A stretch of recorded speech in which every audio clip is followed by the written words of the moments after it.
Hi, and welcome to the next video / live stream. Today I'm going to be reading The Cosmic Harp by Corinne Heline or Corinne Heline. So what this book is about it's about astrology, and I'm going to read the full thing. As you can see, this book has probably been checked out many times. I think that's what this means. And yeah, let's get into it. Okay, The Cosmic Harp.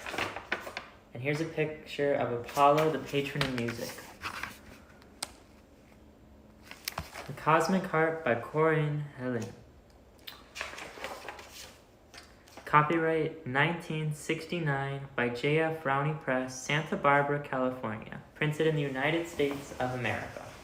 Introduction. The whole solar system is one vast musical instrument, spoken of in Greek mythology as the seven-stringed lyre of Apollo.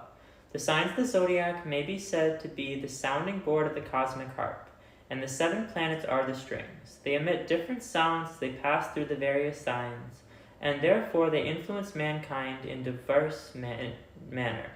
Should the harmony fail for one single moment, should there be the slightest discord in the heavenly band, the whole universe as such must crumble. Max Heindel. Astronomers define the zodiac as a wide belt of stars which forms a complete circle around the sky. It is within this circle of the zodiac that the sun, moon, and planets are found. The famed Greek astronomer-poet Aratus poetically described the zodiac in the following lines: the man who held the watering pot, the ram, the bull, the heavenly twins, and next the crab, the lion shine, the virgin and the scales, the scorpion archer and sea goats, and fishes with glittering tails.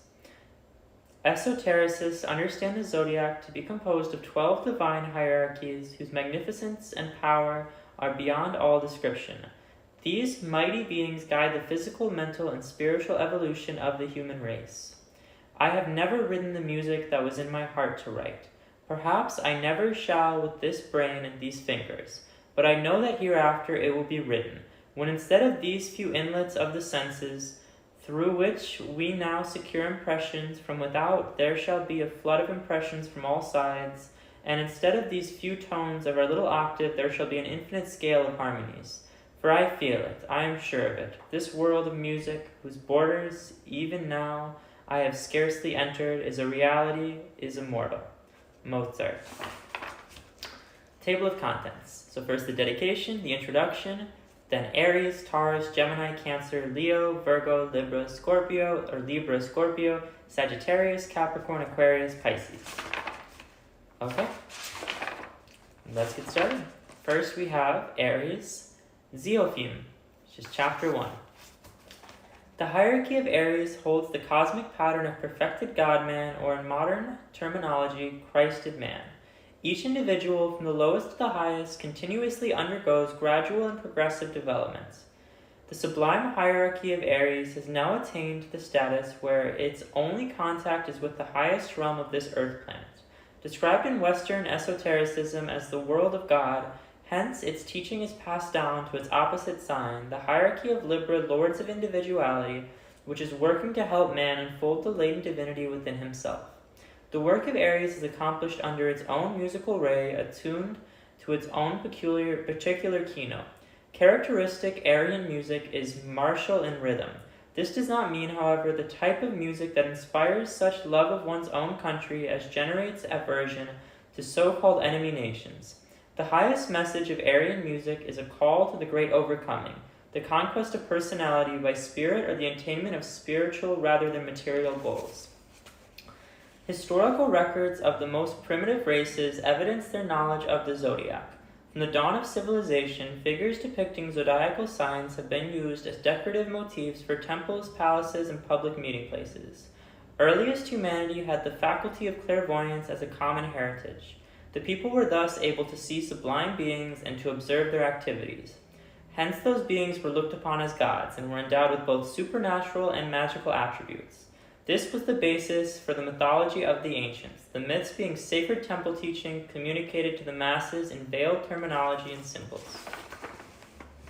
All religions have had an inner and outer teaching, a beautiful mythological version connected with the Aryan hierarchy is the one known as the Golden Fleece, as it sped with the fleetness of wind over land and sea. The ram which possessed this golden fleece was made radiant by its luminous aura.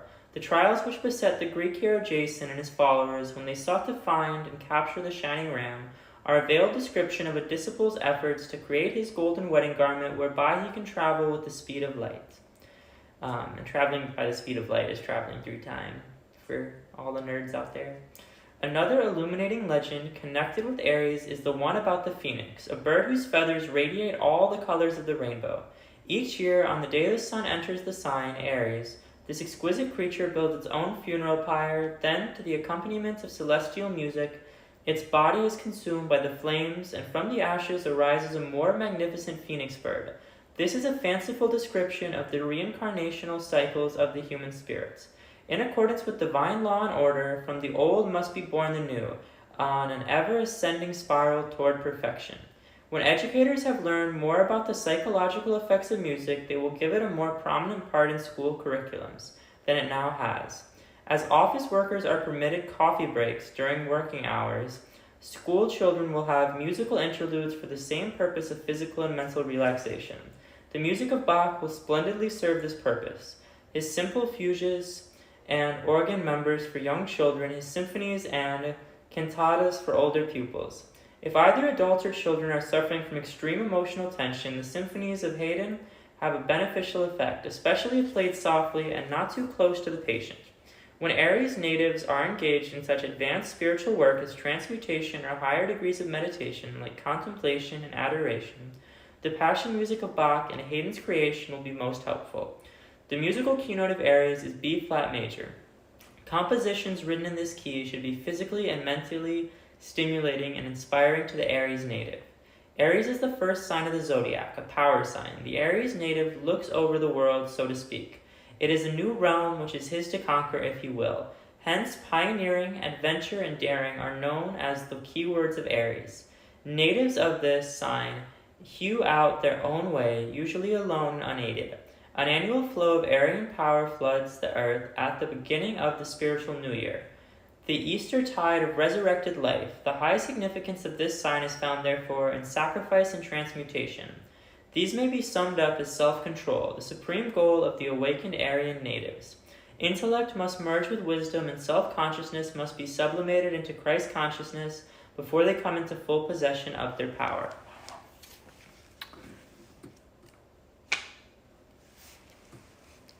Johann Sebastian Bach, 1685 through 1750.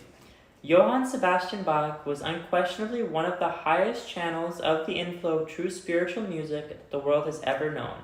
Realizing at an early age his own remarkable musical abilities, in a spirit of reverence and humility, he dedicated himself and his divine art to God.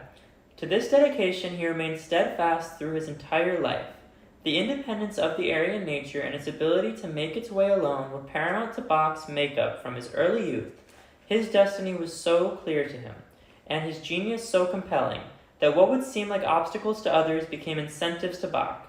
Before he was 22 years of age, this composer-musician held an important position as organist at Weimar, where he renewed his determination to devote his music to the service and glory of the Most High. The beautiful old cathedral, with its soft lights, rose windows, stalls of rare medieval workmanship, and rich tapestries, made a fitting shrine for young Bach's devout spirit and flaming genius.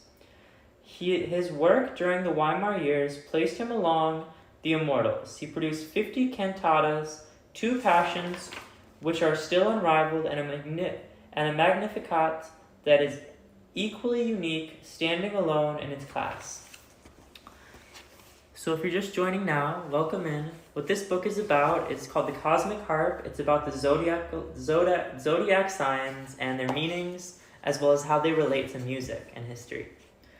Bach was born on March 21st, 1685, in Eisenach, a village dowered with rare beauty, while religion, romance, and music charged its atmosphere with poetry. The little town was overshadowed by a great castle of Wartburg, made famous by the Minnesingers and its use as the locale of Wagner's Tannhäuser. If it be true that an advanced ego chooses its own birthplace, Bach could not have selected one more fitting to his temperament and genius. Johann Sebastian came of a long line of musical ancestors, the name of Bach being an illustrious one in the musical annals of Germany. Johann, however, was the first to consecrate his talents entirely to religion. This preference was evident when, as a lad of 8, he entered school and his favorite studies were the Psalms, the Gospels, and the Epistles, which he learned verbatim in both German and Latin. This spiritual predilection was unfaltering. Years later, he was teaching his own children to invoke the name of Jesus before playing five-finger exercises. Bach evidenced the alert mentality so typical of Aries and was always registered in classes, with boys several years his senior. On Easter Sunday, April 3rd, 1700, the lad was enrolled as a choir boy in one of the many imposing churches of Lüneburg. Oh, there's like some gross stuff on this book. Gross. Again, the atmosphere and environment of this quaint village was most harmonious with his temperament and most conducive to his further spiritual developments. Topping every building in lavish altitude, 3 great churches, impressive monuments of ancient piety, declare the city's hierarchy of the age of faith. A cloistered peace pervaded the whole place, and here it was the genius of the youthful musician began its flowering. The chorus symphonicus, with which Bach was affiliated, functioned on Sundays and with special obligations for the holy seasonal festivals. In Bach's time, materiality had not made such encroachments upon human minds as it has in it this modern day. Men were still sufficiently sensitized to receiving something of the powerful spiritual inflow released to earth during those periods. No doubt this rarely gifted composer, who lived always in close attunement with nature, received at these periods much of the inspiration that he expressed later in his immortal music. For such is the influence of the inflow at Christmas, Easter, and the feast of St. John the Baptist, Midsummer Eve, and St. Michael the Archangel, Michaelmas. His early fugues and chorals are redolent, fugues, F-U-G-U-E-S, fugues, and chorals are redolent with praise and homage to the Lord Christ Jesus. While many of his cantatas were composed for the sacred seasonal festivals and were performed for the first time on those occasions. The enormity of Bach's musical output reflects the tireless activity of this Aryan native. When asked in later years to define the secret of his attainment, his reply contained 2 Aries keywords: unceasing activity and self-control. The successful master, he added, must have submitted himself to the discipline of self-instruction before he can hope to meet and overcome the difficulties of others. On Good Friday, 1729, Bach produced the last and greatest of his passions, St. Matthew's Passion, which has been acclaimed the most notable and inspired treatment of its subject in the entire range of music. This work is also indicative of the composer's profound understanding of and reverence for the Holy Scriptures. Aries ruled the head, so it is in accordance with his astrological rulership that Bach's music is mental rather than emotional. It is of a quality that makes for strengthening, purifying, and spiritualizing the mind. Bach's color tone is the clear blue of a gas flame, the color of the father principle, which, like Aries, is positive and creative. When the time for his transition came, the master musician was working assiduously on a choral in homage to the Lord, his own spirit in attunement with the lines that his glorious music has immortalized. Grant that my end may worthy be, and that I may wake thy face to see. His passing was fittingly announced in the statement, he has passed his rest and now sleeps blessedly in God. Joseph Haydn, 1732 to 1809. Independence and self-reliance, together with eagerness for treading new and untried paths so characteristic of Aries, were fully manifested in the life and career of Joseph Haydn. Born March 31st, 1732, at the tender age of 5, he was literally on his own because of the extreme poverty of a large and rapidly increasing family. Joseph was apprenticed to an uncle who agreed to give musical instruction in payment for the boy's manual labor. Although the work was heavy and the hours long for so young a child, the sun which keeps alight the optimistic fire of Aries continued to shine for Joseph. He never lost his cheerful and enthusiastic demeanor. Years later, when the laurel of immortal fame had crowned his brow, he returned to visit the humble home of his youth and reverently kissed its doorstep in gratitude for the training that made possible his musical career. Biographers comment upon the extremely warm and cordial friendship that existed between Haydn and Mozart. Although the former was older by 20 years, students of star lore are particularly interested in the astral delineation of their character differences. The older composer was fascinated by the quicksilver personality of Piscean Mozart, while the younger was equally charmed by the steadfastness and warmth so natural to the fiery Aryan Haydn. Any artist who attains the creative status that was Haydn's becomes a very responsive channel for the expression of contemporary trends. For this reason, the history of a nation and its people may be interpreted by their music. About the middle of the 18th century, Romantic sentiment predominated to the extent that this sentiment bade fair to supersede intellect as the motivating force of the period. The music of Haydn is imbued with its rich and deepening influence, the emotions of love, melancholy, and grief, finding a most adequate expression in his music for stringed instruments. Haydn's work for strings is unexcelled to this day. He has been dubbed the father of the symphony, in perfect attunement with Aryan tendencies. Haydn was interested in everything new. He was, therefore, in sympathy with the rising Romantic school of music, wherein young Beethoven was destined to shine so brilliantly. It has been said of Haydn that he was forever playing some instruments, and that he thought in terms of instruments even when writing for voices. His tireless genius gave to the world 30 or more symphonies, an equal number of string quartet compositions, and much chamber music. This great classical master also produced some magnificent church music in his masses. His crowning achievements were, however, his two oratorios, The Creation and The Seasons. It was his custom to place the words Laus Deo at the end of each and every composition. The Aries urge to new modes of expression led Haydn into writing oratorios, the idea for one of his masterpieces. The Creation was inspired by a friend's giving him a Bible and saying, "Begin there at the beginning." The years he devoted to the composition of the glorious oratorio were the most satisfying of Haydn's whole life. He himself wrote, "When working on the Creation, I knelt every day and prayed to God to strengthen me for my work." And again, when I think of God, I can only conceive of him as a being infinitely great and infinitely good. This last quality of the divine nature inspires me with such confidence and joy that I could have written a miserere in tempo allegro. These are the expressions of a true Aries. Aries the irrepressible, the supremely confident, the translator of misery into joy, of death into life. In the magnificent chaos overture of the Creation, Haydn demonstrates the universality, breadth of vision, and divine oneness of the all. And this is the prerogative and the highest expression of music. This overture has been styled the crown on a god's head in its transcendent climax. And there was light. The music changes from inner plane harmonies sounded in C minor to outer world activities expressed in C major. Following the completion of the Creation in 1789, Haydn devoted the next 3 years of his second great oratorio, The Seasons. In lieu of a detailed analysis of his work, we add simply that the inspired master drew down keynotes of vast cosmic harmonies that accompany seasonal changes in nature. In the New Age Renaissance, this oratorio will be used to further the spiritual development of humanity. In a volume entitled Haydn, Karl Geringer states, "Always experimenting and trying out new devices, always eager to improve, never clinging to tradition." These qualities enabled Haydn at the age of nearly 70 to write the great oratorios that mark the climax of his creative output. Haydn was entirely unprejudiced. He was equally receptive to influences from great and small sources. Thank you for the follow. Thank you so much. From north, south, or west, he could afford to study and follow new methods, for he was entirely sure of himself.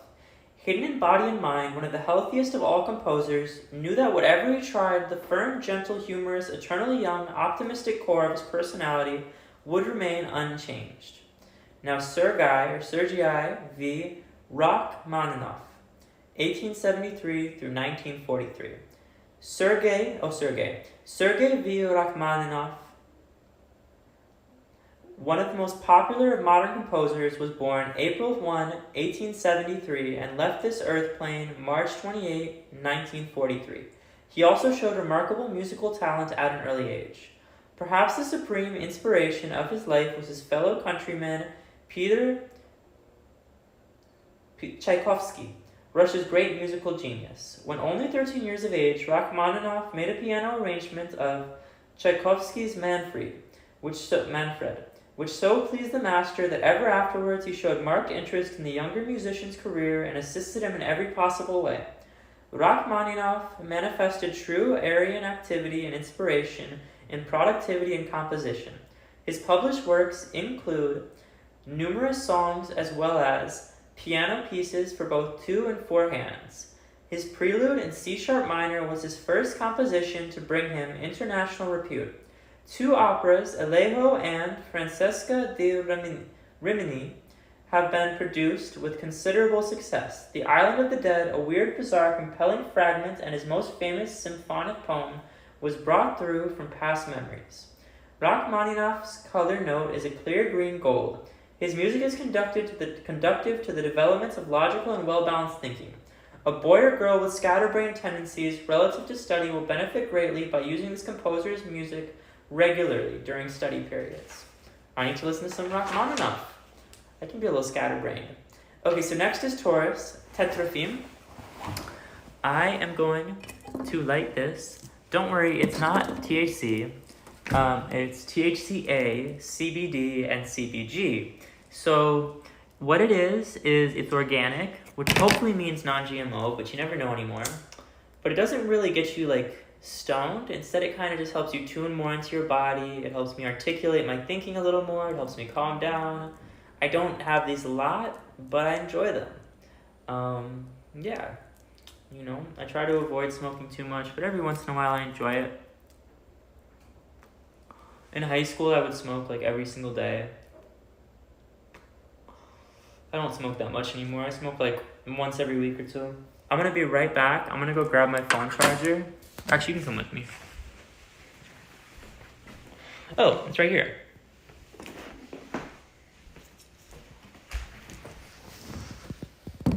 Don't worry, this is just a very brief smoke break.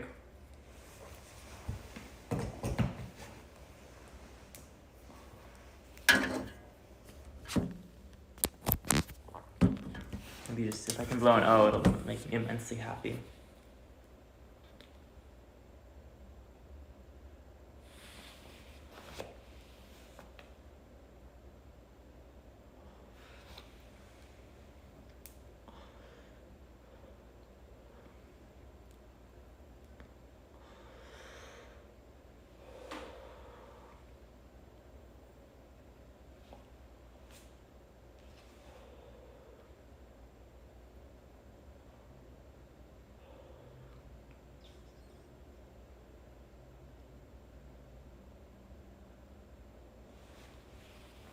There's O's. There we go.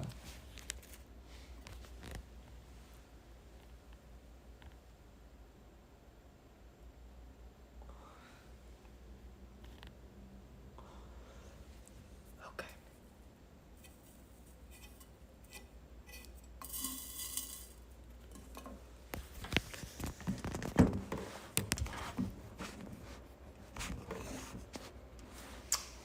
Today's really been like a cheat day. I'm usually very healthy. I also got some Arizona teas and some chips, and yeah.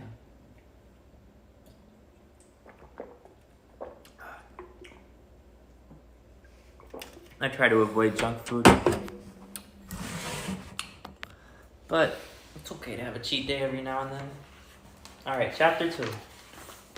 Taurus, Tetrafim. The constellation of Taurus, the bull, is one of the most magnificent in the heavens due to its own bright stars and to the close proximity of some of the most brilliant lights of the sky. Across the head of the bull shines the Hyades, sometimes termed the misty daughters of the sky. The central figure of this cluster is Aldebaran, a wonderful golden star of the first magnitude which glitters like a priceless jewel in the eye of the bull. At the tip of one of its horns gleams Elnath, appropriately described as the budding one, while not far distant shines Orion, the mighty hunter. Beginning about 4000 BC, the sun passed by procession through the sign Taurus. During this journey, worship of the bull predominated throughout many lands. Excavation of Assyrian, Babylonian, and Persian monuments and coins bears witness to this fact, and even today, cows are considered sacred in India. Ruins found in the ancient Egyptian city of Memphis evidence the magnificence of temples dedicated to this worship. The same is true of two stately mausoleums where funeral ceremonials were performed with the pomp and honor accorded only to heroes. It is probable that these early races retained some memory of the glorious celestial beings who composed the hierarchy of Taurus. Hence its prototype, the heaven, appeared to them and have the form of a bull, so this animal was chosen as an object of worship. The sublime hierarchy of Taurus holds the cosmic pattern of form for the Earth planet. Like the hierarchy of Aries, the Taurian hierarchy has progressed so far in spiritual attainment that it contacts only the highest sphere of our system, the world of God. Therefore, its work has been passed down to the opposite sign Scorpio, the lords of form. The latter are continuing the work of Taurus, as every living thing must possess a physical vehicle in order to progress on this physical plane. Scorpio governs the month of November, while Taurus rules the month of May. It is significant to note that the most ancient of primitive races observed two principal festivities. One, dedicated to the dead, was the beginning of November. The other, the festival of resurrection, was at the beginning of May. Even in the Christian church of today, the first day of November is All Saints' Day, when prayers are said for the dead. Among early day Aztecs, a human being was sacrificed at the November feast to propitiate the god of death, that he might bestow added blessings on the living. These two annual observances are related to the seasonal changes. By November, the earth has passed completely out of the light and gladness of summer into the darkness and gloom of winter. By May, the winter's death-like sleep is exchanged for resurrected life. The observances, however, find their true origin in temple teachings given to man at the beginning of his earthly sojourn. The mystic keys to initiation is the overcoming of transient death by life eternal. Scorpio is the sign of death, but it is also the sign of transmutation. When St. Paul came to understand this truth through initiation, illumination, he gave forth an exultant song of the sprites. O death, where is thy sting? O grave, where is thy victory? The musical keynote of Taurus, a sign of beauty and harmony, is E-flat major. The music which gives refreshment and renewal to the Taurian native is that wherein these qualities are expressed, as in the two Strauss waltzes, the Blue Danube and Tales of the Vienna Woods, also the exquisitely beautiful Tchaikovsky ballet music, that composer's symphonies, especially the F minor number 4 and the B minor number 6, are ideal for a Taurian's deep meditation and concentration. Peter Ilyich Tchaikovsky, 1840 through 1893. Sometime in the future, we shall be wise enough to study the history of various nations from the viewpoint of both inner and outer plane occurrences. We shall then know how worldly events are spiritually determined, and how the lords of destiny send master egos into incarnation at precise historical moments, racial settings, and geographical locations that they may perform important missions according to their special genius. Such an ego, Peter Ilyich Tchaikovsky, greatest of all Russian master musicians, born May 7, 1840, under the sign Taurus, the home of Venus, goddess of love and bearer of beauty. Working through the harmonizing power of this celestial sign, the composer gave to his people music that served as a cohesive, integrating force during the period of his lifetime, and later when destructive revolutionary energies might have swept the nation off her destined path. Artistically, Russia was practically barren at the time of Tchaikovsky's birth, but stirring within the people was an aspiration for the liberty, equality, and social justice that are their rightful heritage under New Age Aquarian rulership. It is clear that this was not to be realized short of the vast upheavals which Uranus, ruler of Aquarius, brings in its train when it enters upon the scene to make all things new. So great was the foreseen social revolt that steps were taken by the wise ones to counteract it, lest events should terminate in general ruin. Music is such a force, and Tchaikovsky became a messenger for its needed release in the life of this young and growing nation. So conscious was he that his mission was essentially Russian, that he would not have it said there were Polish strains in his ancestry, but proudly insisted that he was entirely Russian. Early in life, he became aware of his great calling and began improvising and composing while a mere child. He claimed Mozart as his supreme inspiration. As a young lad, listening to this composer's music, he would hold his head and cry out ecstatically, "Oh, the music, it's here and won't let me rest." Later, he referred to Mozart as having opened the door for him into another world where exquisite sound predominated. Under the tutelage of Rubinstein, founder of the St. Petersburg Conservatory of Music, the budding genius of Tchaikovsky came into its full flowering. At the age of 23, his way had become clear and his mission sure. Then, as a result of his brilliant work at the Conservatory of Moscow, he won acclaim as the brightest musical star in the Russian firmament and the nation's truest musical servant. All the sorrow and melancholy, all the pain and tears that Russia has known, and must yet know before she finds her real self, are expressed in the music of her race spirit.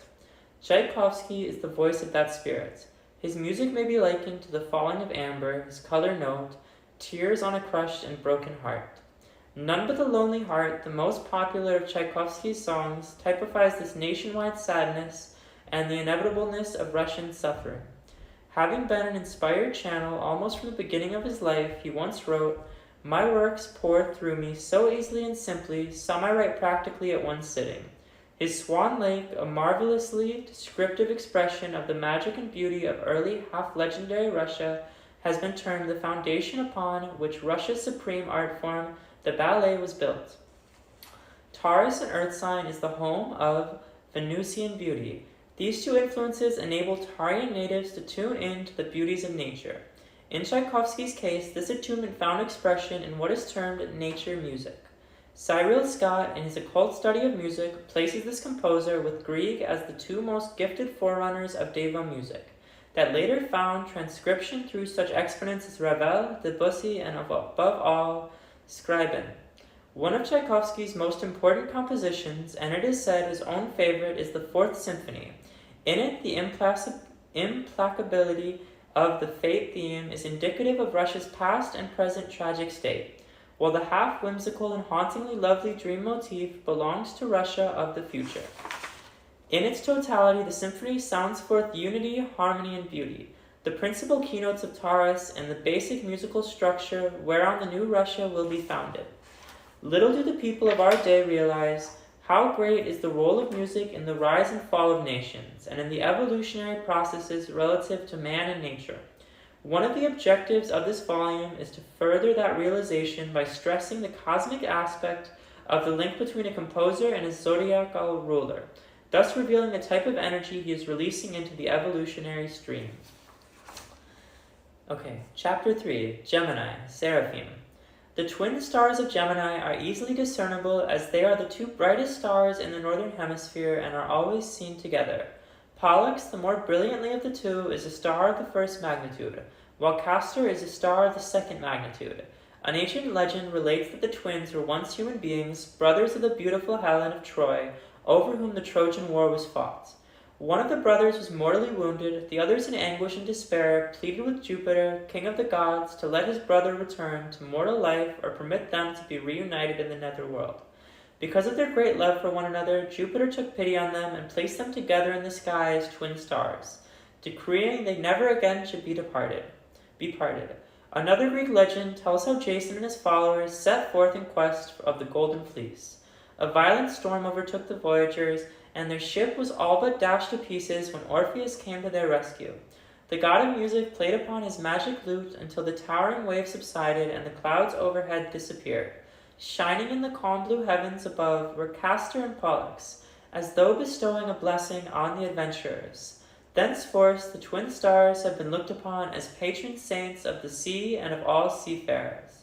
A poet thus describes their protection. Safe comes the ship to haven, through billows and through gales, if once the great twin brothers sit shining on the sails. The hierarchy of Gemini bears the name of the Seraphim. Like the two preceding hierarchies, Aries and Taurus, the lords of Gemini have passed into liberation from earthly assignments. They only contact this planet through its second highest spiritual realm, the world of virgin spirits. The seraphim have passed their work down to Sagittarius, the lords of mind, and Gemini's opposite sign. The work of the seraphim is to unite life with form. The hierarchy of Gemini is very important in the life of humanity, because it governs polarity, the very foundation of life itself and of occult philosophy. Polarity is the perfect equalization of the masculine and feminine principles within man's body, and will be attainment of the human race by the end of the earth period. Then the seraphim will be teachers and guardians of all who reach this exalted status. Before they hold the cosmic pattern of the androgyne body, the perfected vehicle of those who attain polarity. In the light of this knowledge, it is interesting to note that the oldest Chinese civilization acknowledged a dual godhead to which they attributed all harmonious relationships that existed between heaven and earth. Yang was the masculine principle manifested by the sun, which ruled summer and life. Yin was the feminine principle manifested by the moon, which governed winter and death. Chinese religion and folklore were based on the interaction between these two principles, and it possessed what is estimated as the oldest symbol of polarity ever given to man, a perfect circle formed of two integrated halves, one white and the other black. Their ancient teaching on polarity was no doubt given to them by Atlantean priests who migrated to China and became the first teachers of men following the Great Flood, which destroyed the continent of Atlantis. The musical keynote of Gemini is F-sharp major. A Gemini native will receive much refreshment and inspiration from compositions written in this key, such as Edvard Grieg's lovely spring song. The Gemini individual is restless, ever seeking and searching for something higher. To be of the greatest benefit to them, music must be the type that lifts one above the stress, noise, and confusion of the outer realm, and relates him to the peace, quiet, and order of the divine realm within himself. Cardinal Newman's beautiful lead kindly lights and the familiar hymn Abide With Me are ideal. Richard Wagner's Evening Star from Tannhauser and Elsa's Prayer for Lohengrin are suggested for Gemini's periods of contemplation and meditation.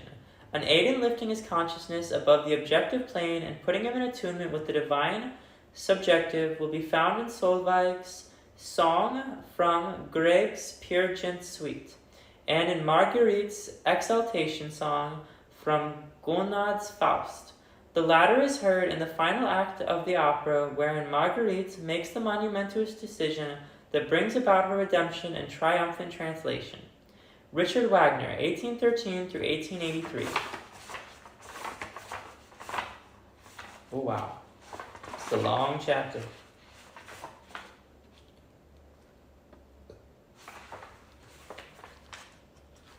Okay, I'm going to light my little joint real quick. Ba-ba-da-ba-ba. Ba-da-da-da. Ba-da-ba-ba-ba. Don't poison your body with fast food and junk food. It's not good for you. I'm not setting the best example for the viewers, but y'all can think for yourselves and you make your own decisions. Don't take what I'm doing right now as an invitation to poison your body. A joint here and there is okay, but don't get addicted. So is some junk food every once in a while, but no more than once a week, because otherwise you're going to die sooner. Junk food is probably just as bad as cigarettes, probably worse, honestly. If you ever look up like how poisonous these ingredients are, like I think it's Yellow Lake, I forget which Yellow Lake, but it's literally made of sulfur. Or titanium dioxide is like a heavy metal. Like it's crazy what they put in American junk food. It's almost like the medical system is run by the same corporations that put out the junk food, and they manufacture products that they know will create lifelong patients to feed their own systems that they've created. Similarly to how the American Psychological Association, almost everyone on it, over two-thirds of them, are paid off by the pharmaceutical companies. And so the very people who create the metrics for diagnosing diseases are the ones who create the medication to treat those diseases, who profit from people having those mental diseases. Like, I don't know why I'm going into all this, but I study this stuff a lot. I'm very libertarian.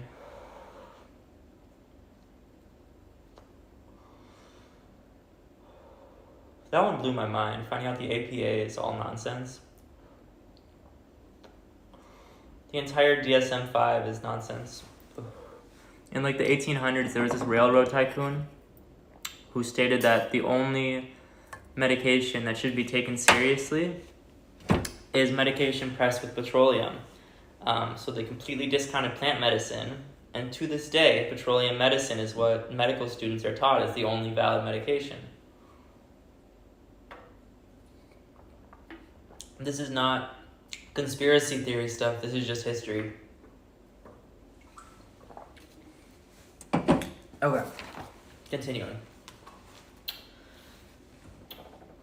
Of Gemini have passed into liberation from earthly assignments.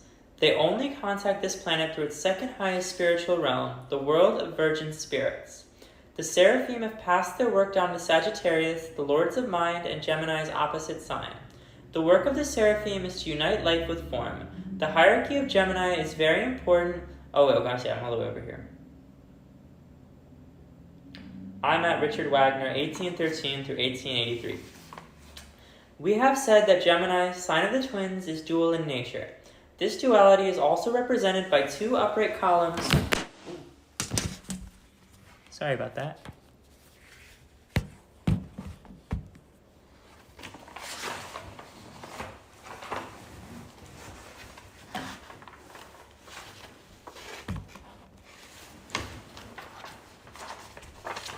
We have said that Gemini, sign of the twins, is dual in nature. This duality is also represented by two upright columns, one black and the other white.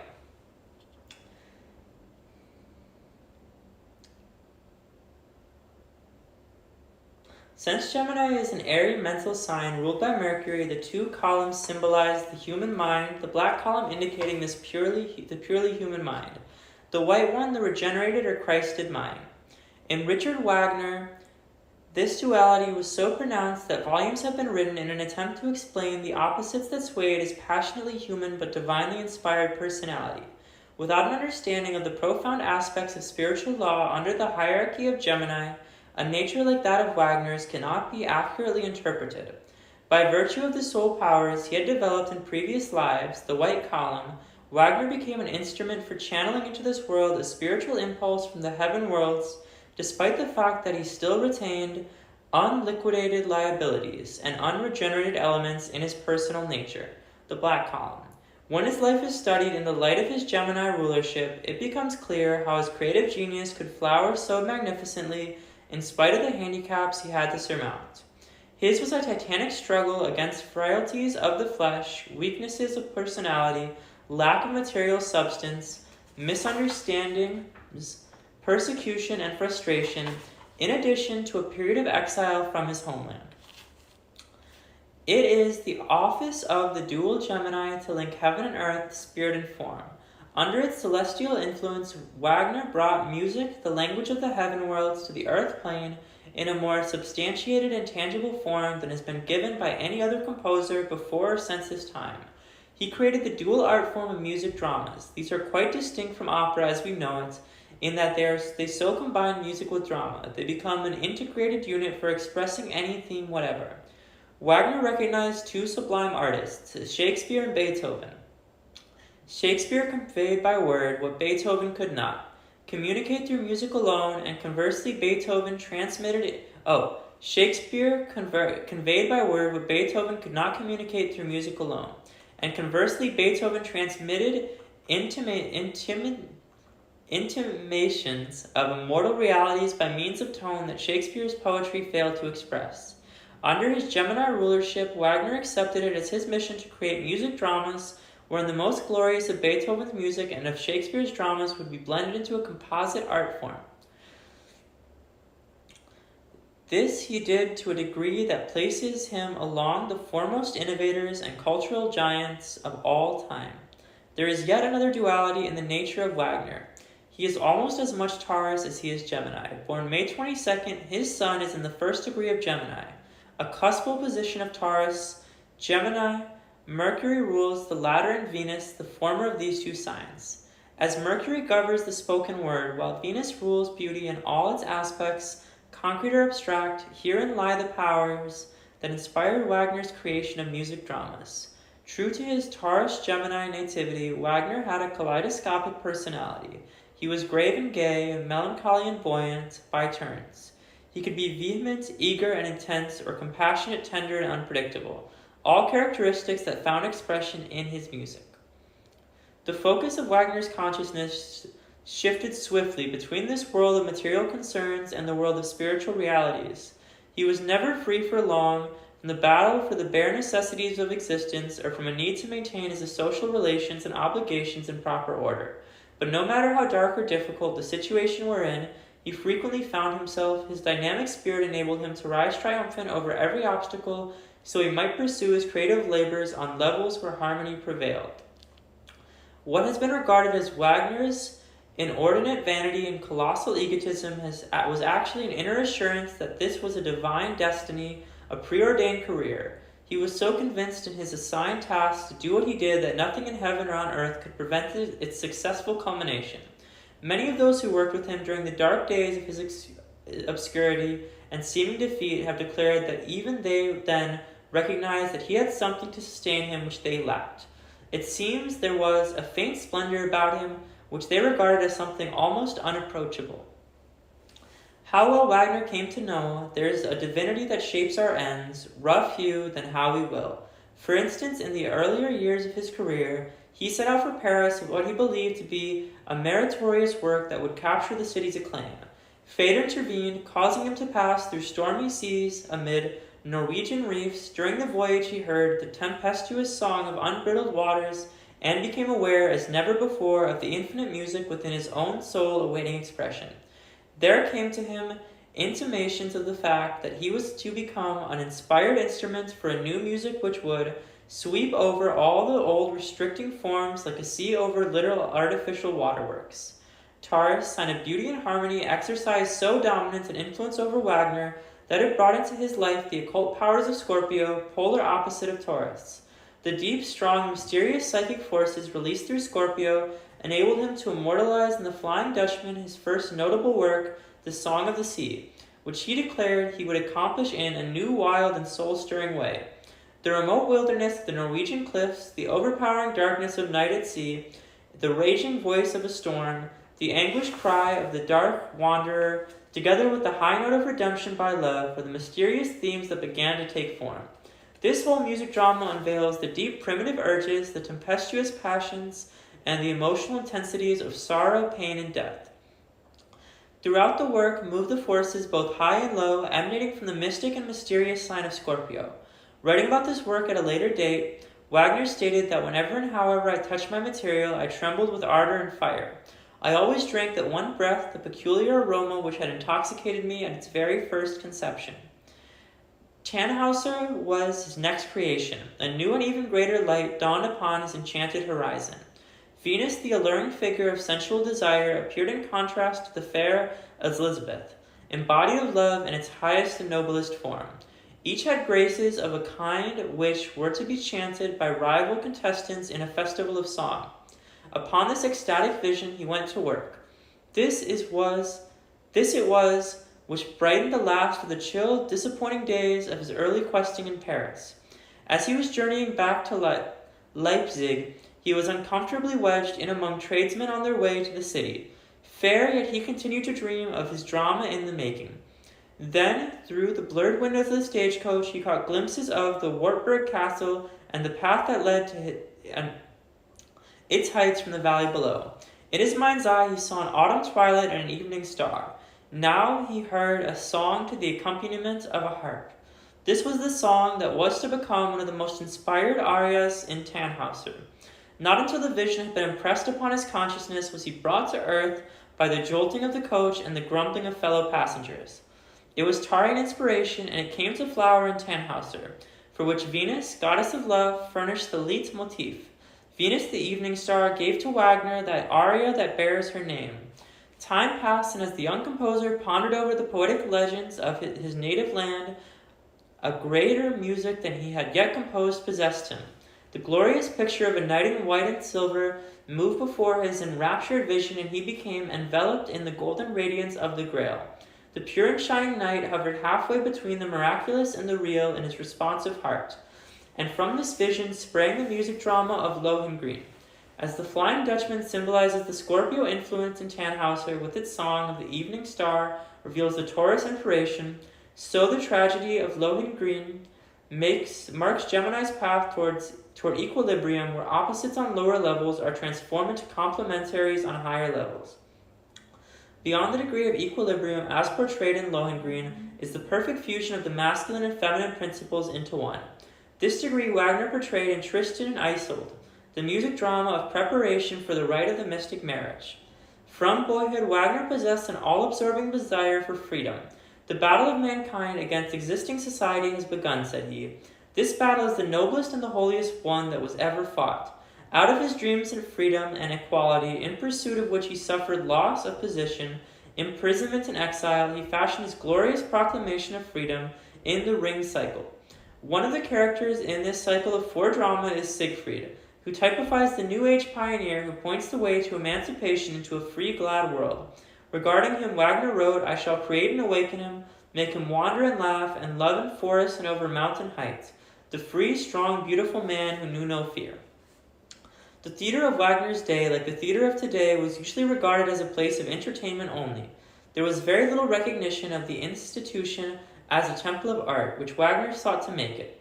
He saw it fulfill its true high purpose of uplifting and ennobling people and, through bonds of beauty, bringing men into one vast brotherhood about the altar of true and holy art. This vision inspired the building of Bayreuth of a theater dedicated solely to the performance of his works.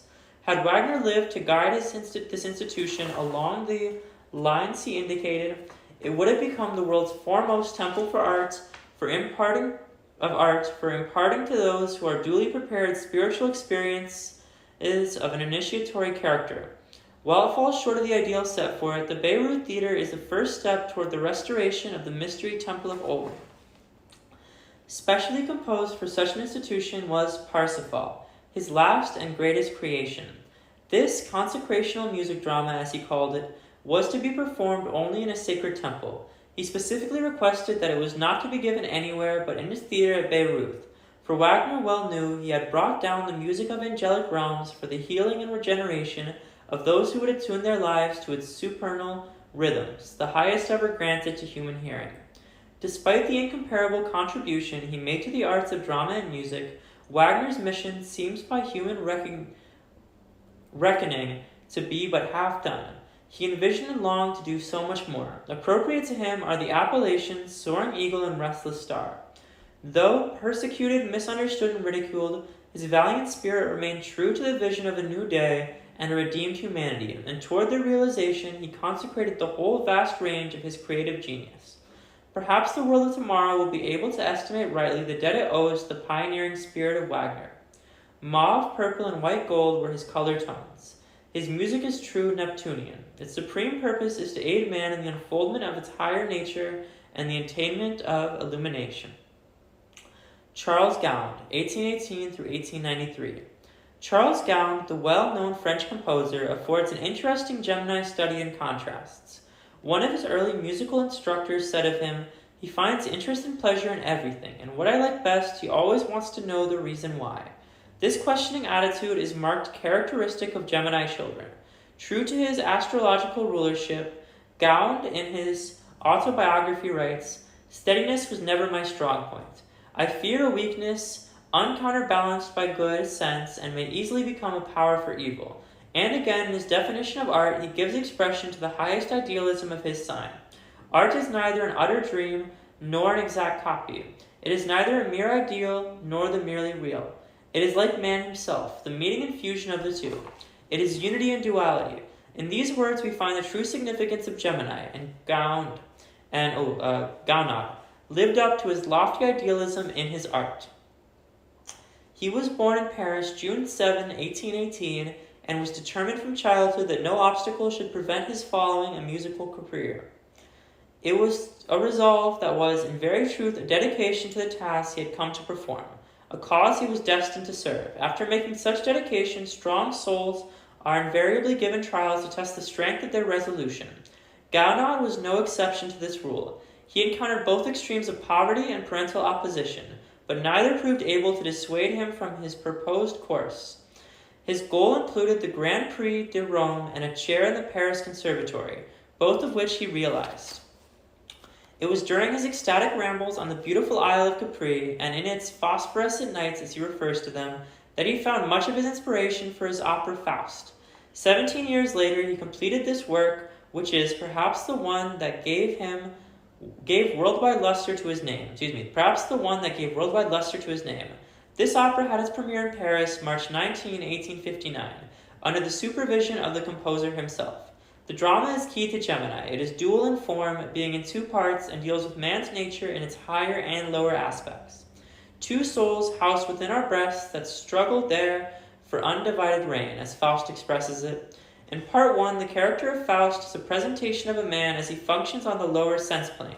In part 2, Faust is the regenerated man in whom the soul is in control, thus typifying the glory of redeemed mankind relative to the pictorial representation of Gemini, the black and white columns. Part 1 is the black column, while part 2 is the white one.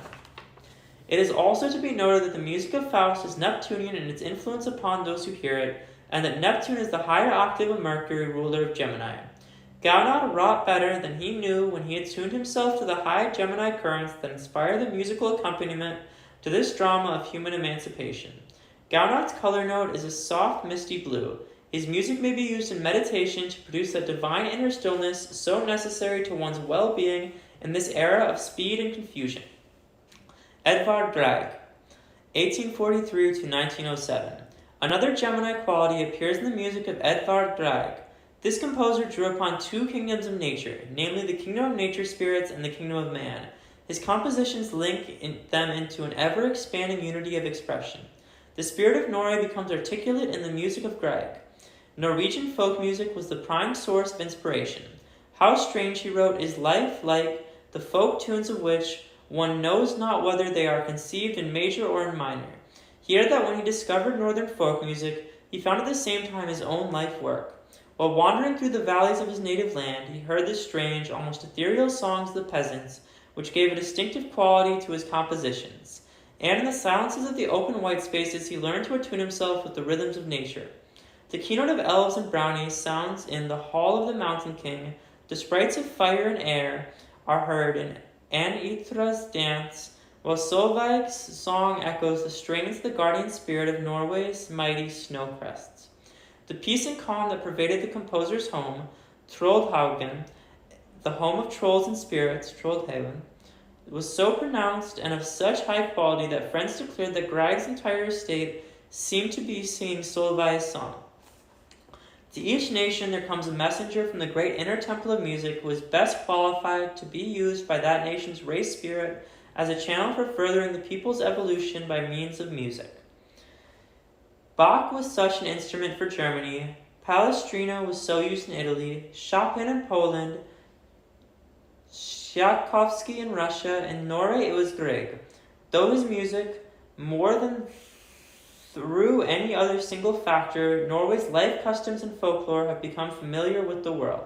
Mysterious gloom and indomitable wildness, these are the contrasts of Norwegian folk song, wrote Grieg, and these are the elements that give character to his music.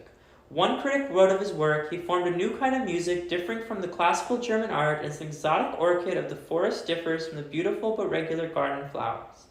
The exquisite tenderness and soulful quality of Grieg's love songs give them a place beside Schumann at his best. The songs were all inspired by his love for and devotion to MME, Grieg, with whom he knew many years of perfect companionship.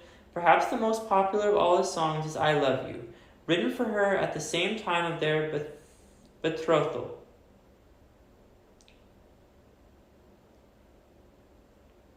It is significant that, having found himself so completely in Norwegian folk music, Grieg was unable to compose when away from home. He said relative to this fact, the tone I find good one day, I tear out of my heart the next, because they are not genuine. A poet observes that the eyes are the windows of the soul. The eyes of Grieg have been described as reflecting the blue of Norway's skies and the mystic luminosity of her fjords. The composer's final resting place is as romantic as his music. A high and steep cliff, plainly visible from his beloved Trollhaugen, projects into a fjord. Near the middle of his 50-foot precipice is a natural grotto that can be reached by boat only. Grieg chose this spot as his burial place. Here, amidst the quiet and solitude he loved so well, surrounded by nature's white and green, was interred all that was mortal of Edvard Grieg. Born June 15, 1843, his spirit left the earth plane 64 years later on September 3, 1907. He belonged to an air sign, so was attuned to the element air, physically, mentally, and artistically. It is not strange, therefore, that this son of Gemini chose an elevation reaching toward the sky for his final resting place. Grieg's music is especially potent in relieving enervation and depletion, particularly of the nervous system. Robert Schumann, 1810 through 1856. Robert Schumann first saw the light of day on June 8, 1810. He was a strange, shy, elusive child who wove bizarre stories of ghosts, fairies, and elves to the mystification of other children, and who at the age of 7 was inscribing these airy fancies into musical compositions that took the form of eerie little dances. His father, noting the unusual talents of the son, dedicated him at an early age to a career of music and art. The dual characteristics of Gemini set their impress upon the life and music of Schumann. He was a dreamer and a realist, an idealist and a man able to hold his own in the practical field. Throughout his life, he was noted for his independence and originality, both of which are Gemini traits. These qualifications often brought him into trouble with his teachers, who regarded him as the most original of pupils, as he was later named the most original of composers. In his youth, the pendulum was still swinging between the ideal and the actual. Should he devote himself to music or to law? This suggestion perplexed him as part of his eternal inner soul struggle. Indecision is another typical Gemini quality. Not without good reason was it asked, can Robert really will something? Then it was added, his disposition is very variable.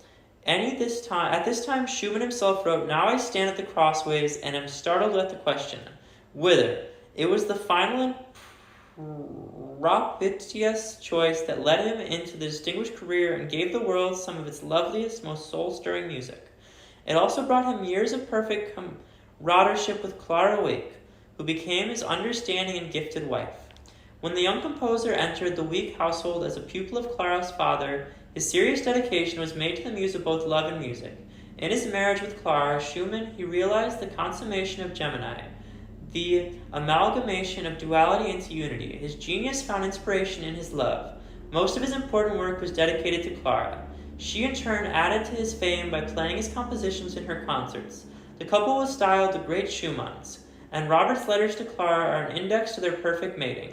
On the day of his mother's death, he wrote his wife, "Behind all the darkness is your growing picture, and I bear everything more easily." Schumann's exquisite Traumerei, whose tender, haunting beauty has won worldwide favor, was the connecting link between the spirits of Robert and Clara Schumann. He wrote it for her, and she used it to introduce his genius to the public. Later, as the rich fruitage of their years together became more and more evident in his music, he wrote, "This music in me now, and always such lovely melodies. This music is in me now, and always such lovely melodies. Thoughts of you from their chief part, and I am going to dedicate them all to you. You will smile so sweetly when you recognize yourself." Again, while she was not on a concert tour, he wrote, "I often think of you, not as a brother thinks of a sister, nor as a friend thinks of a friend, but rather as a pilgrim thinks of a distant altar piece." Schumann's sensitive soul and rare intuition evidently recognized Clara as his own while she was a mere child, and he delighted her with his eerie tales of hidden lands. After their marriage in 1840, he wrote the majority of his exquisitely tender and beautiful songs. Besides these, he composed remarkable groups of chamber music, 4 symphonies, and numerous other important orchestral works, all flowing easily and joyously from the inspiration of his life with Clara. He described this period thus: "Concert of the Schumann couple. Happy, unforgettable evening. My Clara played everything in such masterly manner and in such elevated mood that everyone was charmed. And in my artistic life too, the day is of much importance. My wife recognized this also and rejoiced more in the success of my symphony than in her own success. Forward then, with God's guidance on this path." A note of romantic interest was struck in the coming of a gifted young composer, Johannes Brahms, into the Schumann home as a student. He was accepted immediately as a member of the family and became the idolized Uncle Brahms of the children. The pathos of his hopeless adoration for Clara was to last throughout his life. To this love he gave expression in his enchanting lullaby, which composed as he watched by the bedside of little Judy, who lay ill with measles. Judy was his favorite among the children because her eyes were blue like her mother's. The Gemini rhythms set their impress upon all of Schumann's music. This is noted in the light, almost elfin equality of so many of his compositions. Also in the quick succession of changing harmonies and his distinctive originality. This airy and graceful quality is especially exemplified in his Papillion's Butterflies. Regarding it, he stated, "The air is so sweet and heavenly that I can wish for nothing but a carriage made of roses for an army of butterflies to draw home with gold and silver threads." As his physical life neared its close, his sensitivity increased. He often held converse with beings of inner realms and wrote themes which, he said, were dictated to him by angels.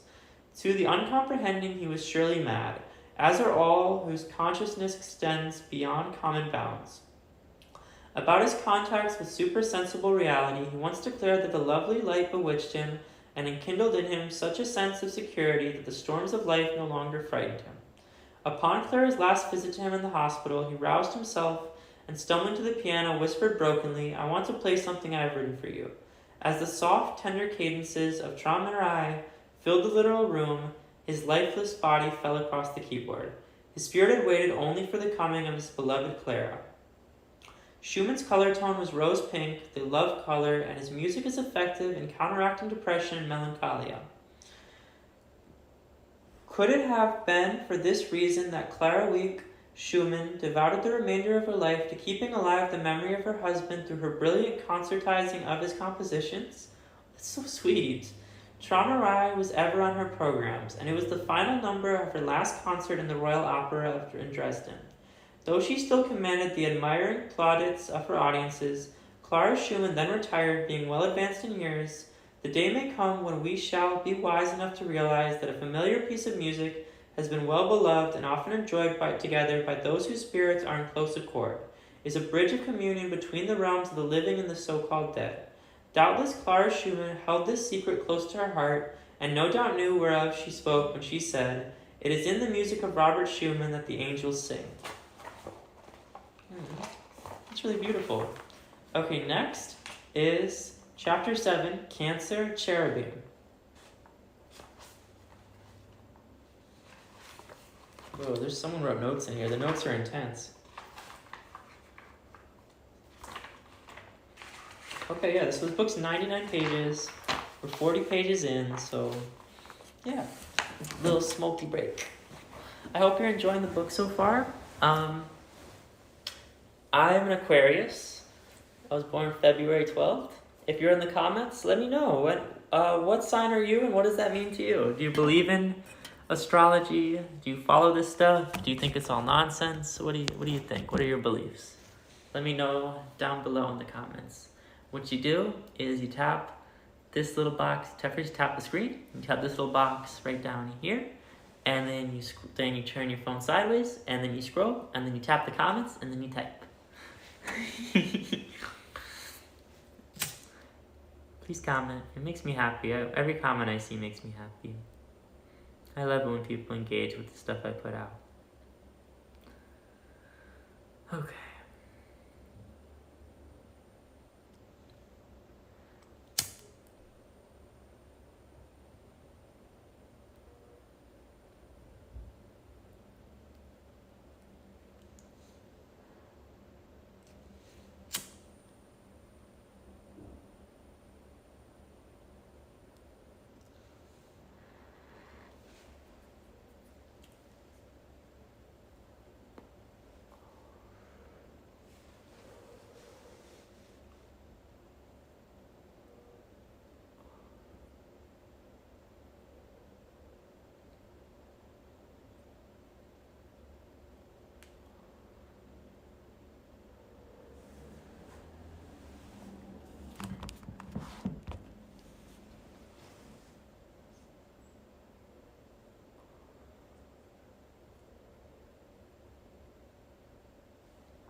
Chapter 4, Cancer, Cherubim.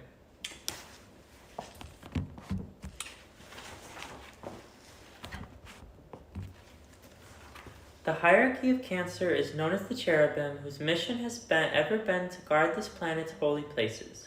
The cherubim stands before the gates of Eden, that perfect etheric garden lost to man because of his unworthiness. A regenerated race will eventually re-enter the realm, beautiful, so the cherubim keep watch until that glad day. They also guard the Holy of Holies of the etheric tabernacle, prototype of the Atlantean mystery temple.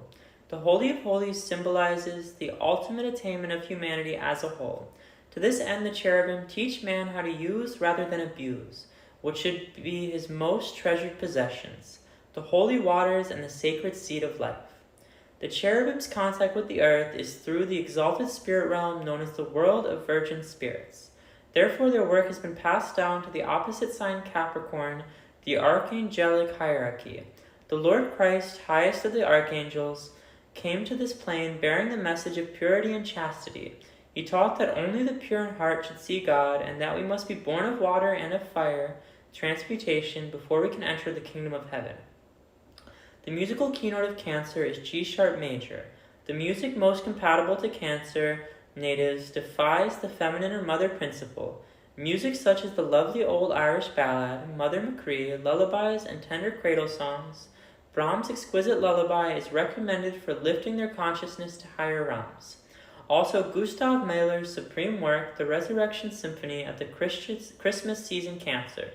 The exalted mother sign adorns midheaven and suffuses the atmosphere of earth with the fragrance of tenderness, love, compassion, and sacrifice, qualities characteristic of true motherhood. In this sign there is a gleaming nebula composed of stars and called Precipe, meaning the manger. On either side of it are minute star clusters called Aceli, the little asses, the gentle beasts that provide a colorful background in the Manger legend, which relates how one of the baby asses guarded the sacred crib and became the faithful companion of the infant Jesus. Near to Cancer are the brilliant blue-white stars that form the constellation Auriga. The brightest of these is Capella, sometimes called the shepherd star. It is a star of the first magnitude, and its name really means she-goat. Surrounding it like many children are a number of small stars in the form of a triangle. These are very appropriately referred to as the kids. The Oriental name for Capella translated to messenger of light. As at the midnight hour of holy night, Virgo is rising on the midnight hour of holy night, Virgo is rising on the eastern horizon. This constellation is depicted as a maiden bearing 2 sheaves of golden wheat, a perfect symbol of the conception. Cancer is the human mother as represented by the Madonna and child. Virgo is the enthroned, glorified Madonna typifying the initiate mother. The sextile between these two signs is an index of the close cooperative bond between the two states of being. In the celestial hand of the constellation of the Virgin is Spica, another magnificent star of the first magnitude referred to as the Diamond of the Virgin. In the Golden Age of Greece, temples were dedicated to this star in recognition of the nature and quality of its spiritual radiation. For it must be remembered that the stars you behold are the physical vehicles of indwelling spiritual beings, a fact recognized by the wise men of all ages. High in the heavens and moving toward the western horizon is the dominant figure of mighty Orion, a constellation containing a mysterious dark nebula which the ancient wisdom declares to be a doorway to other universes, probably more vast than ours. In this constellation are 3 brilliant stars, which, in the mythology,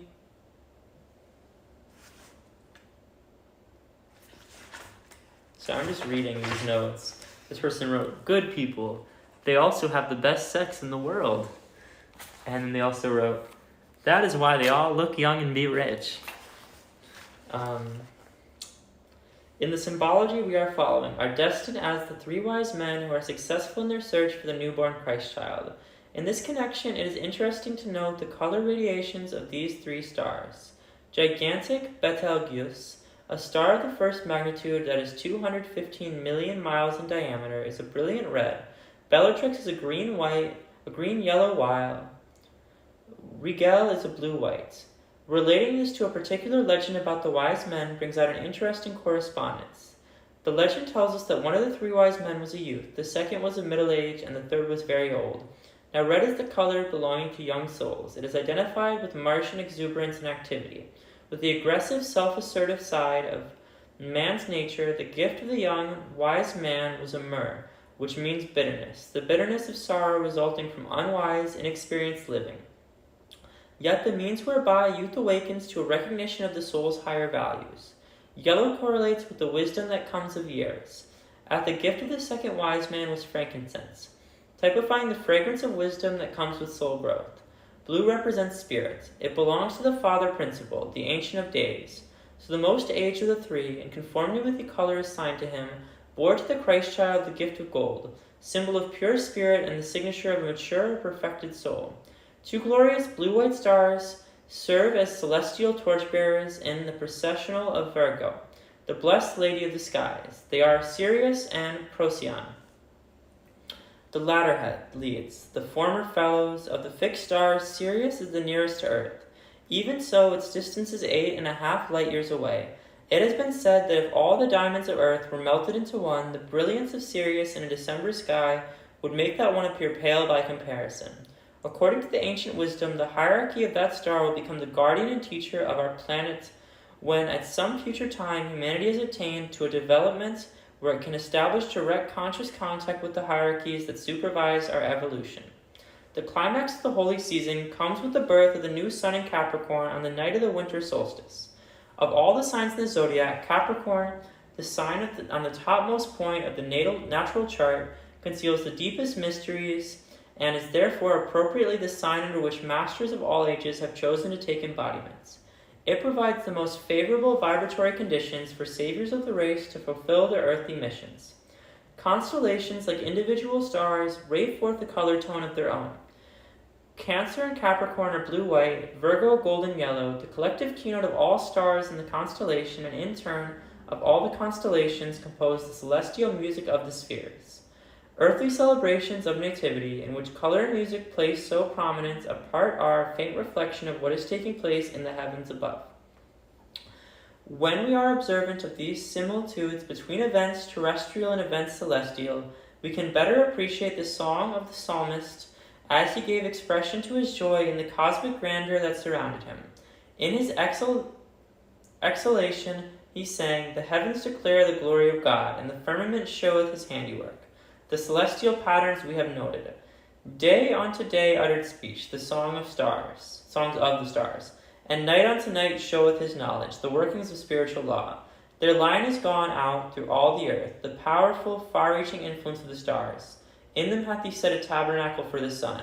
The homage that the heavens pay to the blessed Lord Christ, the radiant archangel of the sun. Around the sublime being and his sacrifice for earth and humanity are centered the beautiful Christ Mass mysteries. Mysteries we find duplicated in the glories of both heaven and earth. Gustav Mahler, 1860 through 1911. Cancer is a deeply mystical sign, one of intense soul ecstasy. Its natives are extremely sensitive and have a tendency towards dreamy introspection. Such a mystical dreamer was gifted, but largely misunderstood and greatly underrated. Cancerian Gustav Mahler, the signature of the elusive Cancer which pervades his music, is a necessary background for true appreciation of his works. Some form of spiritual fuel was so essential to the creative fires for this budding young genius that from his early youth he was prone to clothe the most trivial and commonplace affairs in enigmatic raiment. His earliest efforts at composition centered in fairy-like themes or ephemeral abstractions. As his mystical genius developed and expanded, art became his religion. The conductor's stand, an altar, and the score a ritual. Mahler's temperament was such that he naturally became one of the most ardent pro-Wagnerites of his day. Doubtless the inspiration for his early career came about during his attendance at a Bayreuth production of Parsifal in the summer of 1883. He refers to it thus: "As I emerged from the Festspielhaus,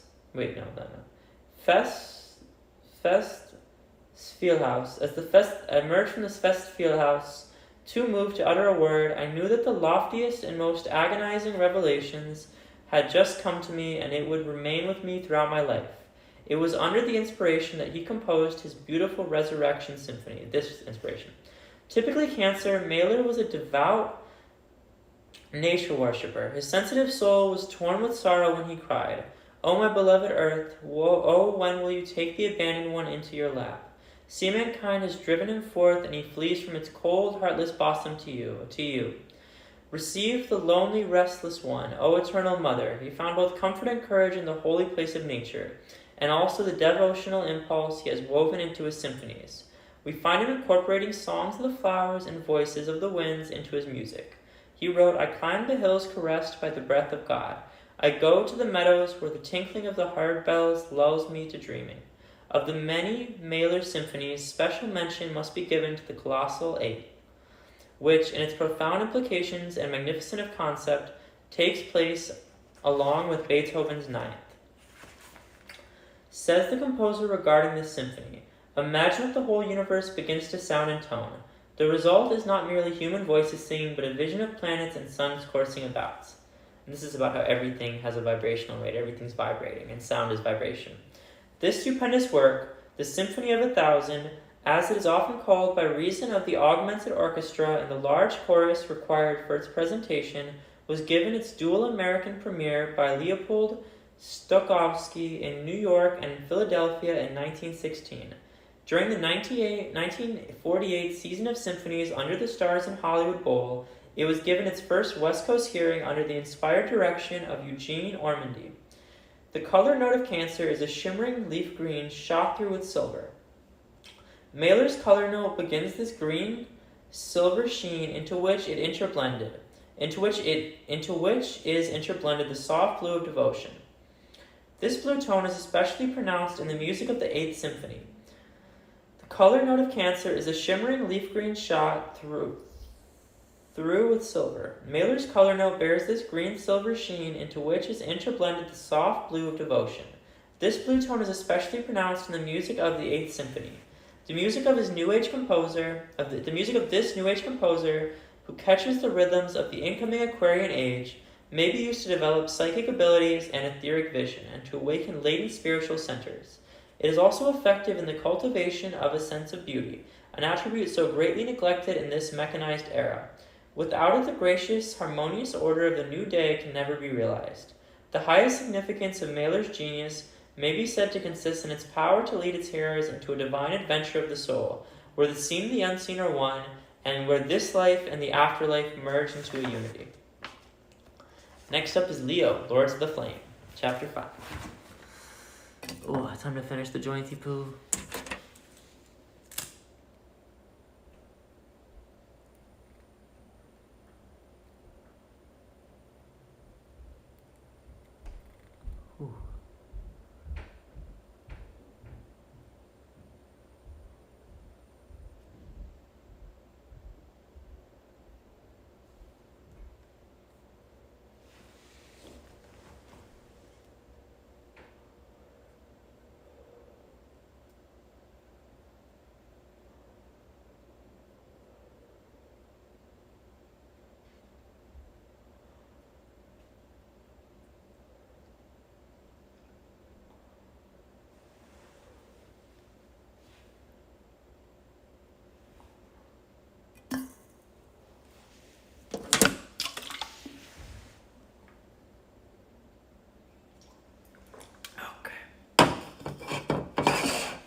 Chapter 5, Leo, the Lords of the Flame. In the constellation of Leo the Lion are a number of brilliant stars. 6 of these outline the lion's head, others are in each of the 4 paws. Across one of the 4 paws shines Regulus, a star of the first magnitude and one of the brightest in the heavens, whose red-gold light gleams across the sky with all the brilliance of 1,000,000 candles. In the lion's tail is Denebola, likewise a star of surpassing brilliance. The lion found depicted on ruins through Chaldea, Babylon, and Persia attest to the importance given to this constellation by ancient people.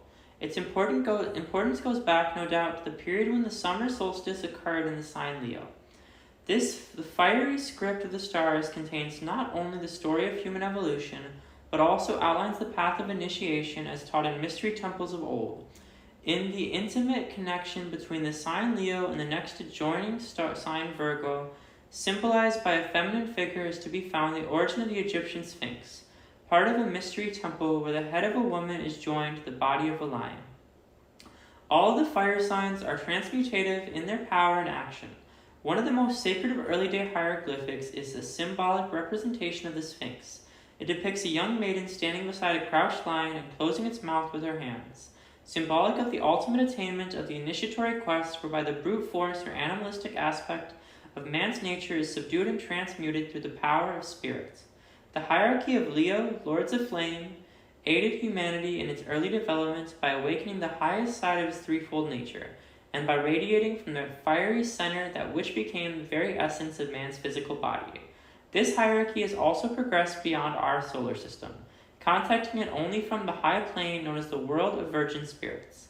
Its work of awakening in humanity, the power of life, has been transferred to its opposite and complementary sign Aquarius. The Lord Christ gave us the divine formula for applying the power of love when he said, "Thou shalt love thy Lord, thy God, with all thy heart, and thy neighbor as thyself." In this divided and disturbed world, there is but little concept of understanding of loving one's neighbor as oneself.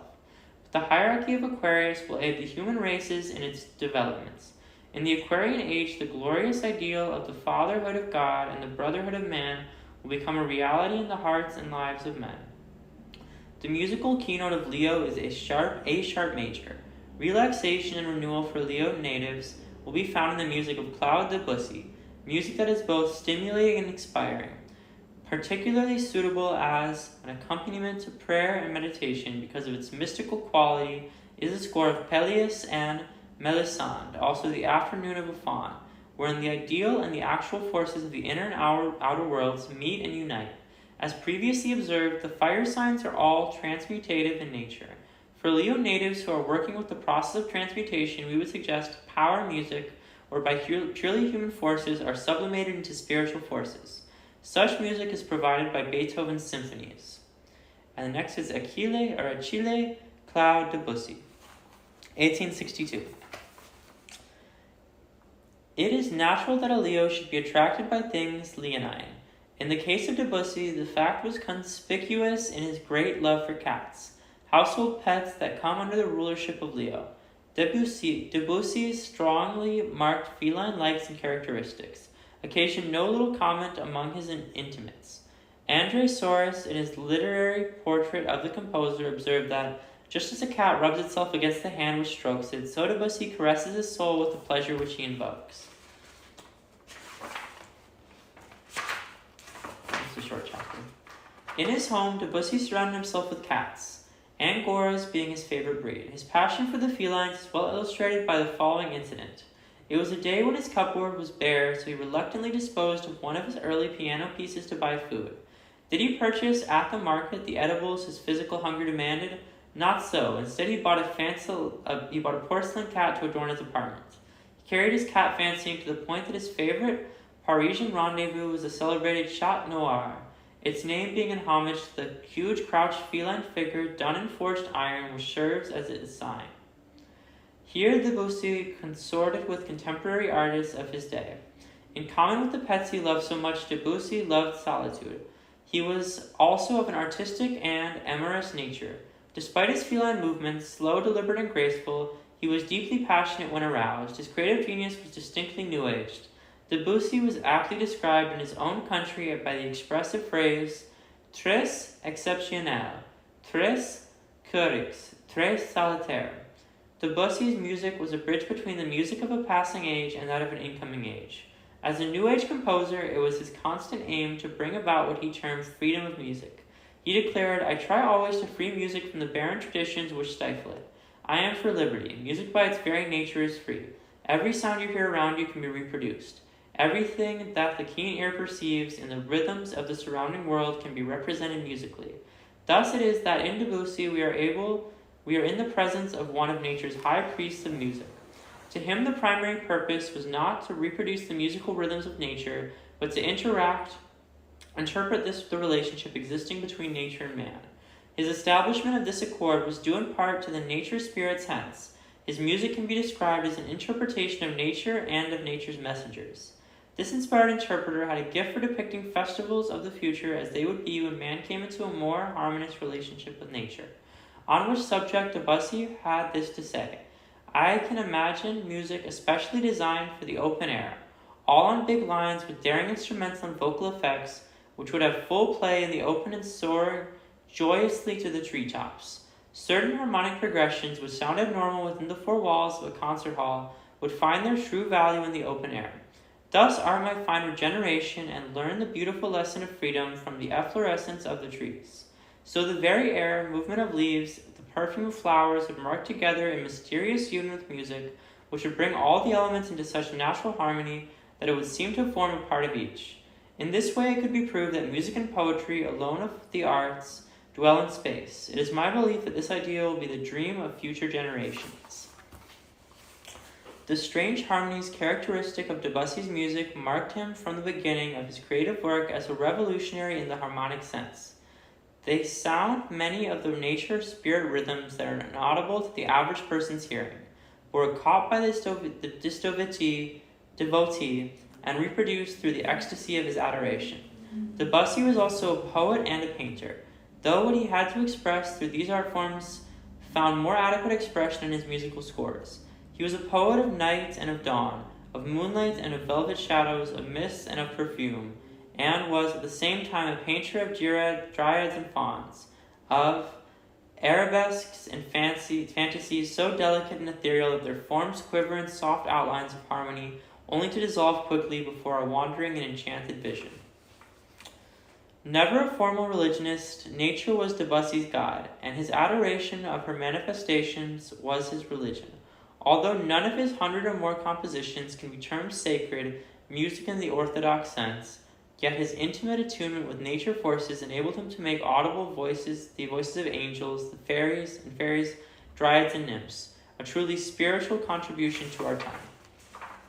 It is significant that in the last years of his waning health, Debussy turned out increasing. Oh my gosh. I'm tired. Debussy turned with increasing interest to the works of two superb poets of the invisible, Shakespeare and Edgar Allan Poe. He said that Poe possessed the most original fantasy among the literature of all lands, that he sounded a note absolutely new and different. Debussy set out to create operas based on Poe's tales. Unfortunately, these were never finished, although the Metropolitan Opera Association of New York had secured the rights to produce them. From 28 to 38 was the golden decade of this artist's life. During that period, he produced The Afternoon of a Faun, the Nocturnes, and many of his best piano pieces together with Pelléas and Melisande. The last is Debussy's only completed opera. In the Wagnerian manner, this French artist employed motifs descriptive of each character, which are usually introduced immediately in advance of the character's appearance. They are decidedly the most outstanding feature of Debussy's music. Lawrence Gilman, the late brilliant music analyst, defines them as sound rates, misty and evanescent rather than clearly defined harmonic half-lights and melodic shreds, more suggestive and evocative than descriptive and definitive. Debussy passed from earthly existence March 25, 1918. While all France was shrouded in sorrow for the wounded and dead, music of the latter's funeral procession was heavy cannonading that was going on both near at hand and afar off. Later, when the signing of peace, a magnificent monument was erected in honor of Claude Debussy, musician français, which is an ultra-modern, as are his compositions. It was designed as a spiritual interpretation of his work and contains allegorical figures of the various characters described in his music. These include Pelléas and Melisande, the faun, nymphs, satyrs, fairies, the sea, the cathedral, the clouds, and a figure of the musician himself, seated at a piano, surrounded by famous contemporaries. This tapestry in stone stands against a background of trees and flowers. It is reflected in the water of pool at its foot, a fitting symbol of the reflection of the inner world in the music of one who declared that it was his sole purpose to write down his musical dreams and to sing his interior visions in a spirit of utter self-detachment. Debussy's color note was jade green. It is related that from early childhood the composer was literally enchanted with the color green. It was so necessary to his comfort and well-being that he wore something green, or had the color near enough so he could feast his eyes upon it. This affinity for green was both natural and inevitable, since his avowed purpose was to create music that makes man more cognizant of nature's finer forces. The green that is nature's basic color may be seen extending into etheric realms where it assumes the clearest, most exquisite tones of soft jade. This was the color tone through which Debussy received his highest inspiration. Okay, chapter 6. Virgo, the Lords of Wisdom.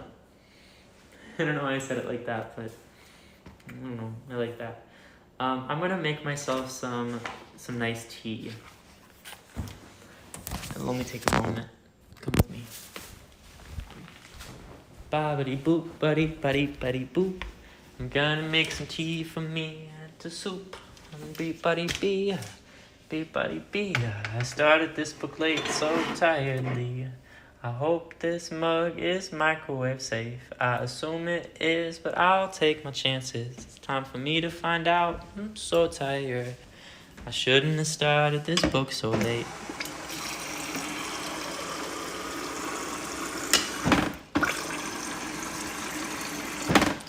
Okay.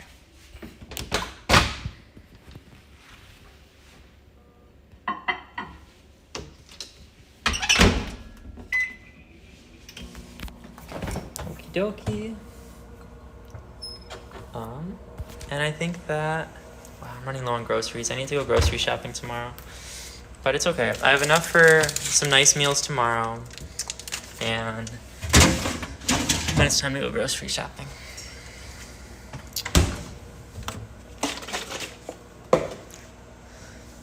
Beep buddy boop. Buddy buddy boop. Boppity beep. Buddy buddy boop. A bippity boop buddy bip buddy boop. Boppity beep buddy beep.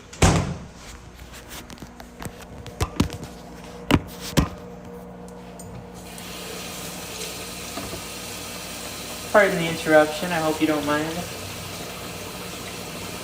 How do you guys like this format of reading books? I feel like, I don't know, having a little more like, just doing my own thing in there and just being a person while I read it.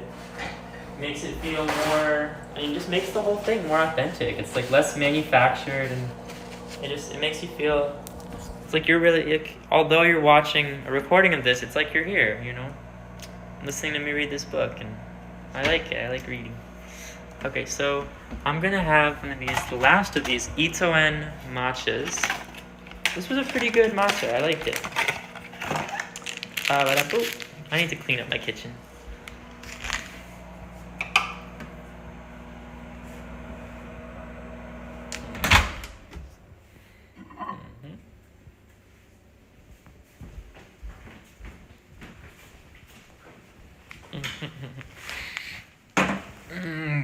That's so hot. That mug is so hot. Oh my god. Ow. Okay. So let's put the let's crack open the matcha and let's pop that powder in there.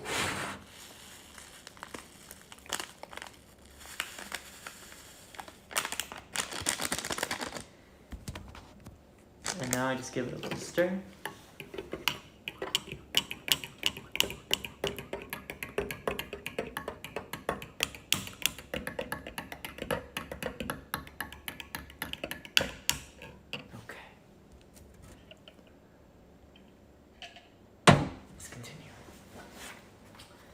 Chapter 6. Virgo, the Lords of Wisdom.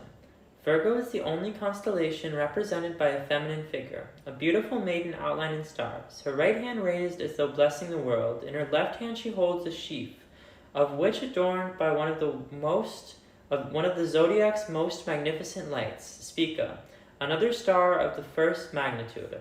From earliest times, man has pictured divine law as a manifest throughout nature as feminine in form.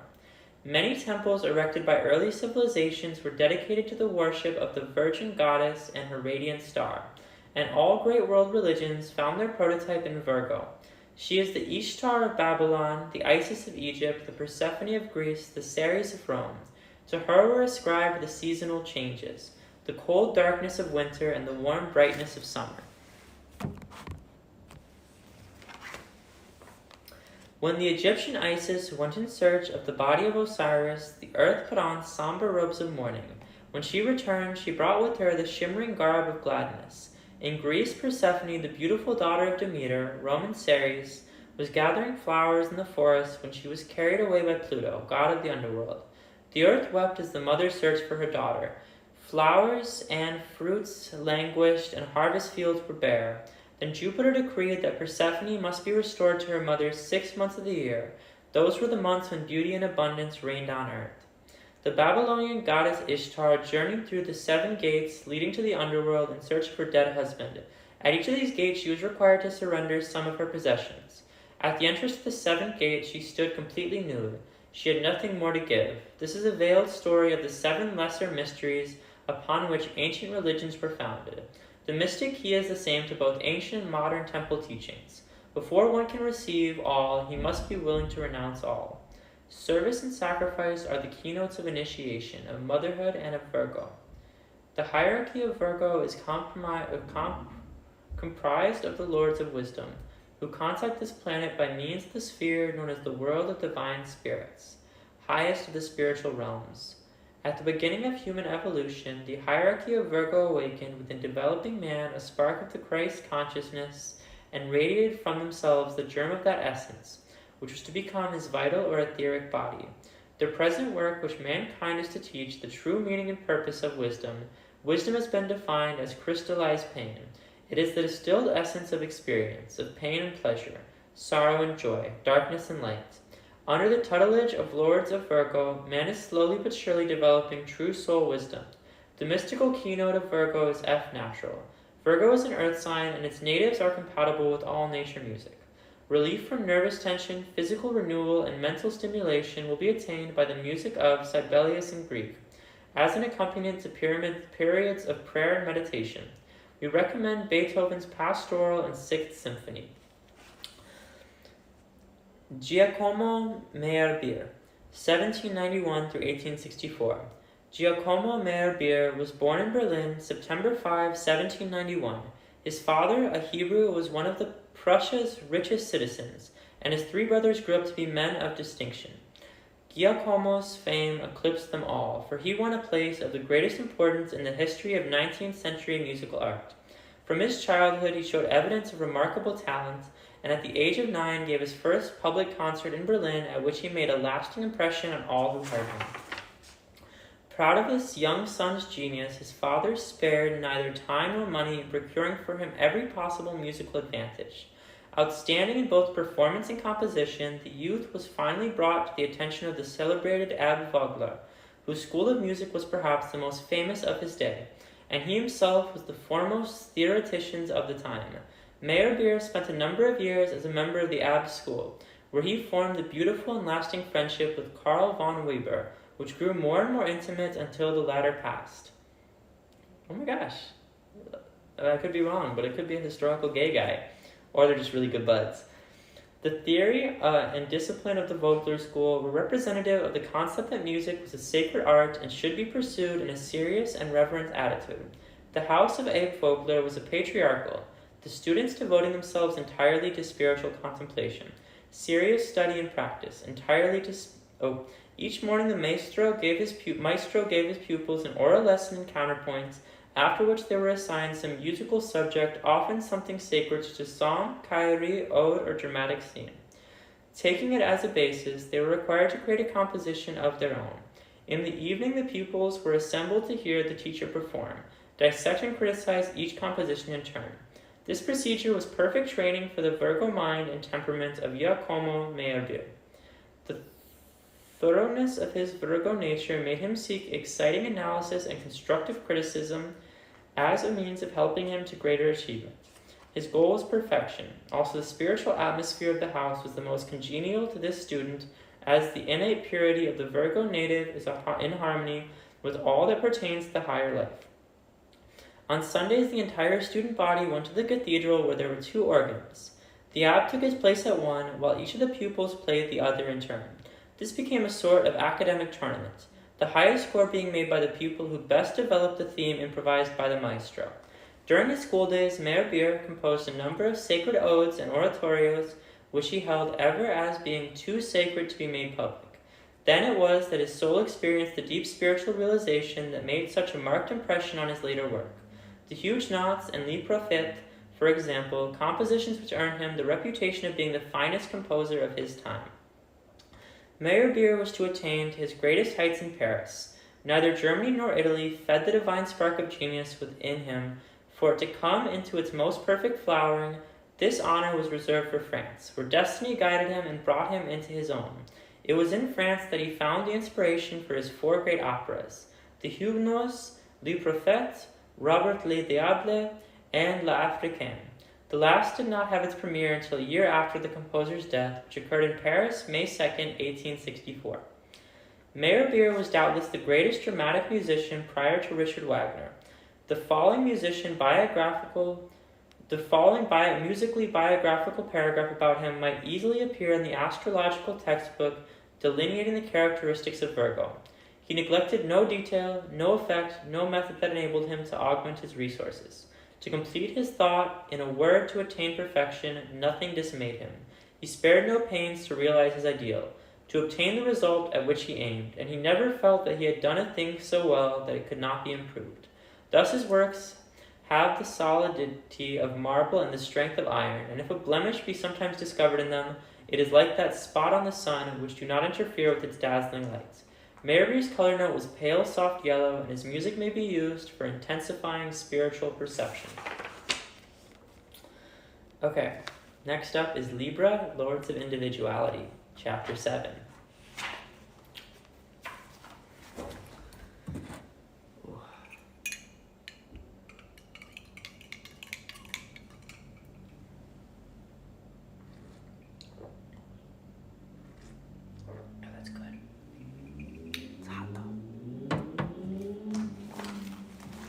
Libra, the Lords of Individuality. Far back in man's most remote history, there were only 10 signs of the zodiac. 10 was the number of the ancients, and 10 was the number of the Old Testament dispensation. Preparations for the coming of the Lord Christ were made eons before his appearance on earth. Forces of the number 10 were then raised to the powers of number 12, for 12 is the number of the New Testament dispensation. When there were only 10 zodiacal signs, Virgo and Scorpio were united. Later these signs were separated in Libra, the scales or balance was placed between them. It is not known by whom this alteration was effected, although it has been ascribed to the Egyptians because the scales signifying balance were a most important factor in their religion. According to the Egyptian scriptures, the Book of the Dead, the heart of anyone newly deceased was weighed in the presence of the god Osiris. A feather was put on one side of the scales and the heart on the other. If the feather was lighter than the heart, its owner had to pass into the darkness of the underworld. If the heart was lighter than the feather, his soul ascended into the realms of bliss. Libra is also the sign of the autumn equinox, when, for an interval of 4 days and 4 nights, perfect equilibrium exists between the hours of light and of darkness. As one poet expresses it, then day and night in Libra scales are weighed equal for a while, in Libra scales. It has been previously stated that the starry script outlines not only the course of human evolution, but also the path of initiation. Libra is the trial gate between Virgo, the way of spirit, and Scorpio, the way of the senses. At the time of his dedication, every aspirant must stand before this trial gate and make his choice. The decision is not made once and for all time. It must be made again and again, for the path becomes steeper and narrower, the temptations thereupon become more subtle. For example, a disciple of many years' duration no longer needs testing relative to his physical body, such as foregoing alcohol, meat, and tobacco. They are already obnoxious to him. His testings will be related to a willingness to renounce love, long-cherished plans, and personal desires that he may work for the good of others. Light on the Path admonishes aspirants to kill out personal ambition, and to continue working as do those who are ambitious. Time after time, life after life, a disciple must stand before the trial gate of Libra until the great white work is consummated.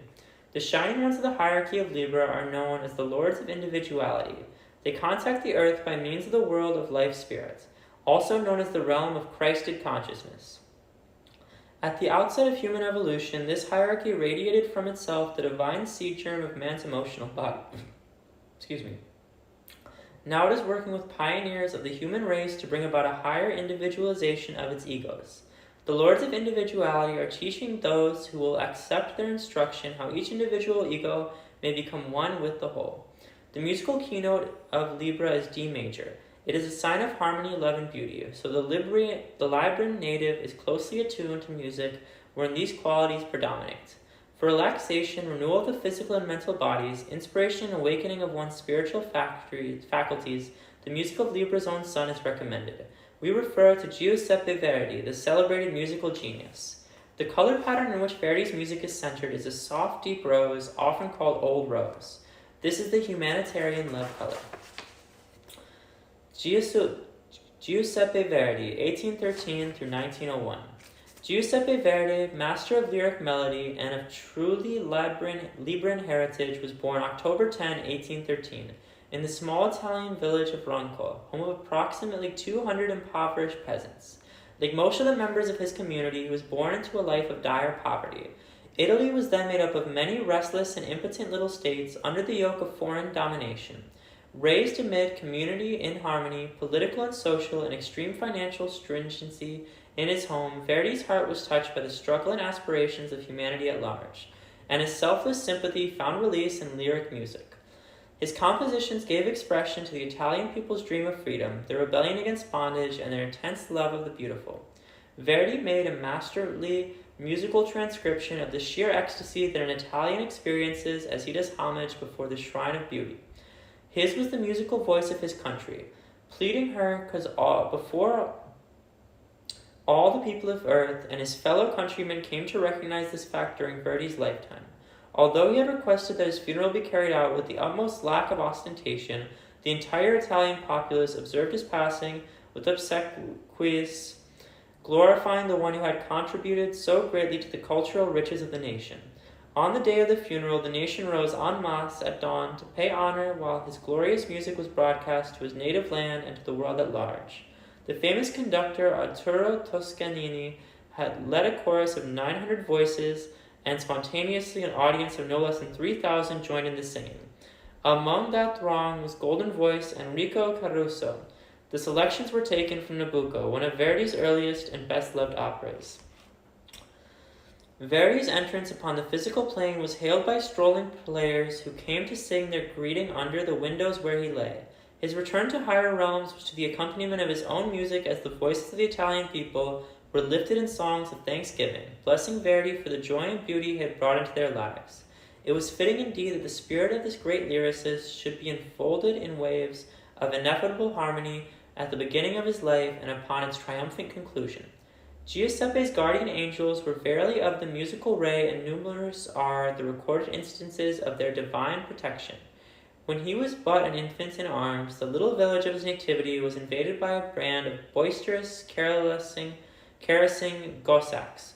Women and children fled to the church for sanctuary. Giuseppe's mother hid him and herself far up in the bell tower, where they remained safe until the last of the soldiers rode away. I'm gonna sneeze. Maybe? Yes. No? I think so? No, it was a fake out sneeze. The lad's genius was so marked and his progress so rapid that while he was only 10 years old, he was contributing to the family income by playing an organ in a nearby village. One dark night, he was returning home on foot when he fell into a deep ditch swollen by recent rains. The boy called until strength failed him, then slipped into unconsciousness. He awakened to hear neighbors saying, "It's the Verdi boy. The angels must be watching over you, son. I just chanced to be passing. No paradise for you yet. You're meant to stay on this earth." Another instance occurred as he was attending Vespers. Arriving late, he took a seat among the congregation instead of his usual place in the choir. A violent thunderstorm came up during the service and lightning struck the church, killing 3 persons in the choir loft and 2 priests at the altar, yet the congregation was unharmed. Space does not permit a detailed account of the struggles and disappointments that beset his musical genius. It has been said his courage was limitless and his determination granite. True to the pendulum swing of Libra, Verdi knew the extremes of poverty in his youth and the good fortune that comes later with fame and adulation. After the La Scala performance of one of his most popular operas, the city of Milan was en fête all through the night. Verdi's hotel was lavishly decorated. The horses were removed from his carriage, so he and his beloved wife Peppina could be carried in the arms of the shouting multitude all the way from the opera house to the hotel. Verdi's popularity reached its climax at the premiere of Aida, the opera written to commemorate the opening of both Cairo's new opera house and the Sceaux Canal. The spectacular brilliance of the opera itself, which still remains by acclamation the world's favorite, was matched by the magnificent display of audience notables from all over the world, gathered to honor the Italian maestro's greatest work. His triumphant was repeated with the first performance of Aida at La Scala on February 8, 1872. Never had the flame of popularity blazed more brilliantly for Verdi than on that night. A few admiring peasants had created the initial rung on his ladder of success. At 58, his audience was international. Their plaudits, sounding round the world, carried him to the topmost rung of that ladder. The genius of Verdi was so prolific that comparatively early in life, he had produced 17 operas. In his youth, he was called affectionately Maestrino, meaning little master, but not until Rigoletto did his music take on the note of immortality. The superb aria Le Donna e Mobile won instant acclaim, and continues to this day to be in great favor. Don Carlos, Macbeth, Il Trovatore, La Traviata, Otello, and Falstaff are all jewels of increasing luster in the crown of fame so firmly placed upon the brow of Italy's supremely gifted musical son. Verdi's music is in almost complete attunement with the Italian race spirit. It is, as it were, the embodiment of national idealism and inspiration. In his works, Italy is face to face with its very own soul, and is rejoicing over the beauties its discoveries therein, through the magic of Giuseppe's musical power to penetrate the inner realities that are ever pure and perfect. Next up is Scorpio, the Lords of Form, Chapter 8. Oh,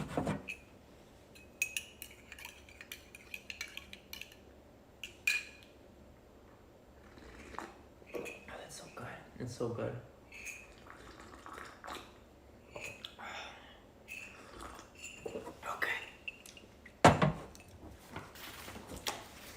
Chapter 8. Scorpio, the Lords of Form. A scorpion is a malefic animal that prefers night to day, darkness to light. It seems to bear a slight relationship to its namesake, the constellation of Scorpio, wherein gathered such a galaxy of glittering stars as to make its brilliance unsurpassed in the heavens. In the constellation, the creature's head is outlined in stars. They adorn its claws and its curving tail in a shimmer of light.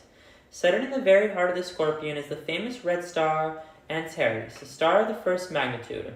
Its ruddy glow outrivals that of the planet Mars. Despite the brilliance and beauty of this constellation, it has often been associated with darkness and death. The ancient lore of many lands attributes the fall of man to the powers of Scorpio.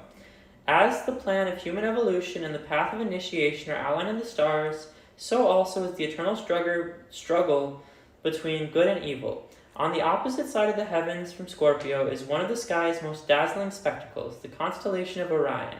The celestial hunter stands upright, his head surrounded by a stellar halo.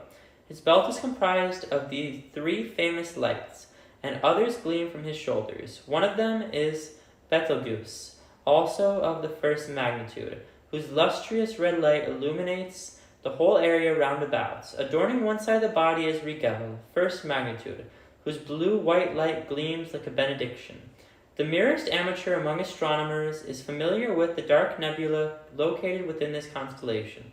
It is said esoterically that in some future day, stellar explorers will be able to penetrate this mysterious nebula and discover that it is a doorway opening upon far more wondrous universes the mind of man can now conceive. Orion is a veritable god of beauty and light. He rises as the scorpion sets and disappears from view as the scorpion ascends, thus continuing the symbolic struggle between darkness and light.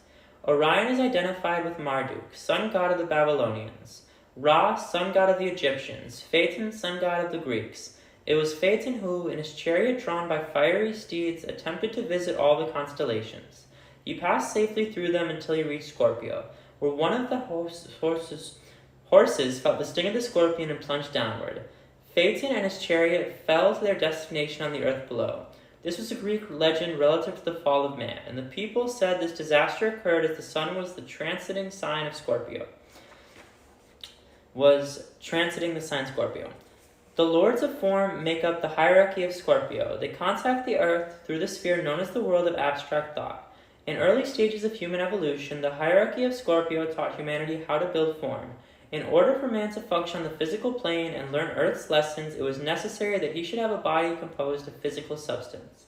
This was the body that the lords of form taught man how to fashion. They still continue to teach humanity how to build bodies, but of ever-increasing refinement and sensitivity. So they give instruction in the science of transmutation, the most advanced work of a disciple. The lower side of Scorpio is represented by the scorpion having the sting of death. The higher side of the sign is represented by an eagle, the majestic bird whose delight is flying straight into the face of the sun. Scorpio is a sign possessing tremendous power, its keywords being transmutation and sublimation. In the light of this knowledge, ancient alchemists recognized the most propitious time for transmuting base metal into gold was when the sun was transisting Scorpio. The musical keynote of Scorpio is E major. Franz Liszt, a highly gifted artist, was a native of Scorpio. Sometimes he indulged in physical excesses, but he never lost sight of his high idealism. Liszt's color pattern was a clear, deep steel blue chute through which brilliant sparks of gold and silver. For physical refreshment and mental stimulation, Liszt's powerful Hungarian dances are recommended. For an advanced disciple working with the forces of transmutation, we suggest his oratorios St. Elizabeth and Christos. Also, any of his masses, Richard Strauss's Death, and the Transfiguration might be added to the list. Franz Liszt, 1811 through 1886. Franz Liszt, a Scorpion native, can be more intelligently comprehended through an understanding of his most deeply mystical and enigmatic of the zodiacal signs. In his art and his life, he expressed the power, the passion, the inspiration, the sublimity that characterize this sign. Scorpio possesses the unfathomed depth and power of the sea. In conformity with its broad expanse, the Scorpio native chafes at restraint, a marked characteristic exhibited by Liszt in his personal life and in his music. His features, the lift of his head and the shoulders together with the untrammeled heights to which his genius soared, won for him the aptly descriptive title of the Dauntless Eagle. The poet Saphir wrote of him, Liszt knows no rules, no forms, no style. He creates his own. With him the bizarre becomes genial. The strange seems to come necessary. Scorpio is a powerful creative sign. It is the magnetic field wherein the forces of generation are operative. On its lower level, these forces manifest as degeneration. On its higher level as regeneration, as the two pictorial symbols for the sign indicate. From his youth, Liszt, true to the intensity of his Scorpio nature, responded to its higher influence. He was an ecstatic mystic, ardently yearning to renounce worldly aspirations and to give himself entirely to the service of God. At the age of 19, the boy artist, writing with the wisdom of a sage, observed that the true artist must possess the faculty of dying to himself before he can give himself completely to others. The fire of his developing genius was fanned into white heat by long hours of meditation centered in Thomas A. Kempis' Imitation of Christ, and by certain ascetic exercises he had evolved for himself. Had it not been for his father's firm interference at the time, young Franz would have thrown himself into the arms of the church. Toward the end of his life, he did completely renounce the world and retreat into the seclusion of a monastery, where his art reached its highest perfection. One born under Scorpio seems destined to soar more effortlessly toward the goal of his aspiration than those coming under other signs. Almost from his initial appearance as a child artist, Liszt was a master of his chosen art.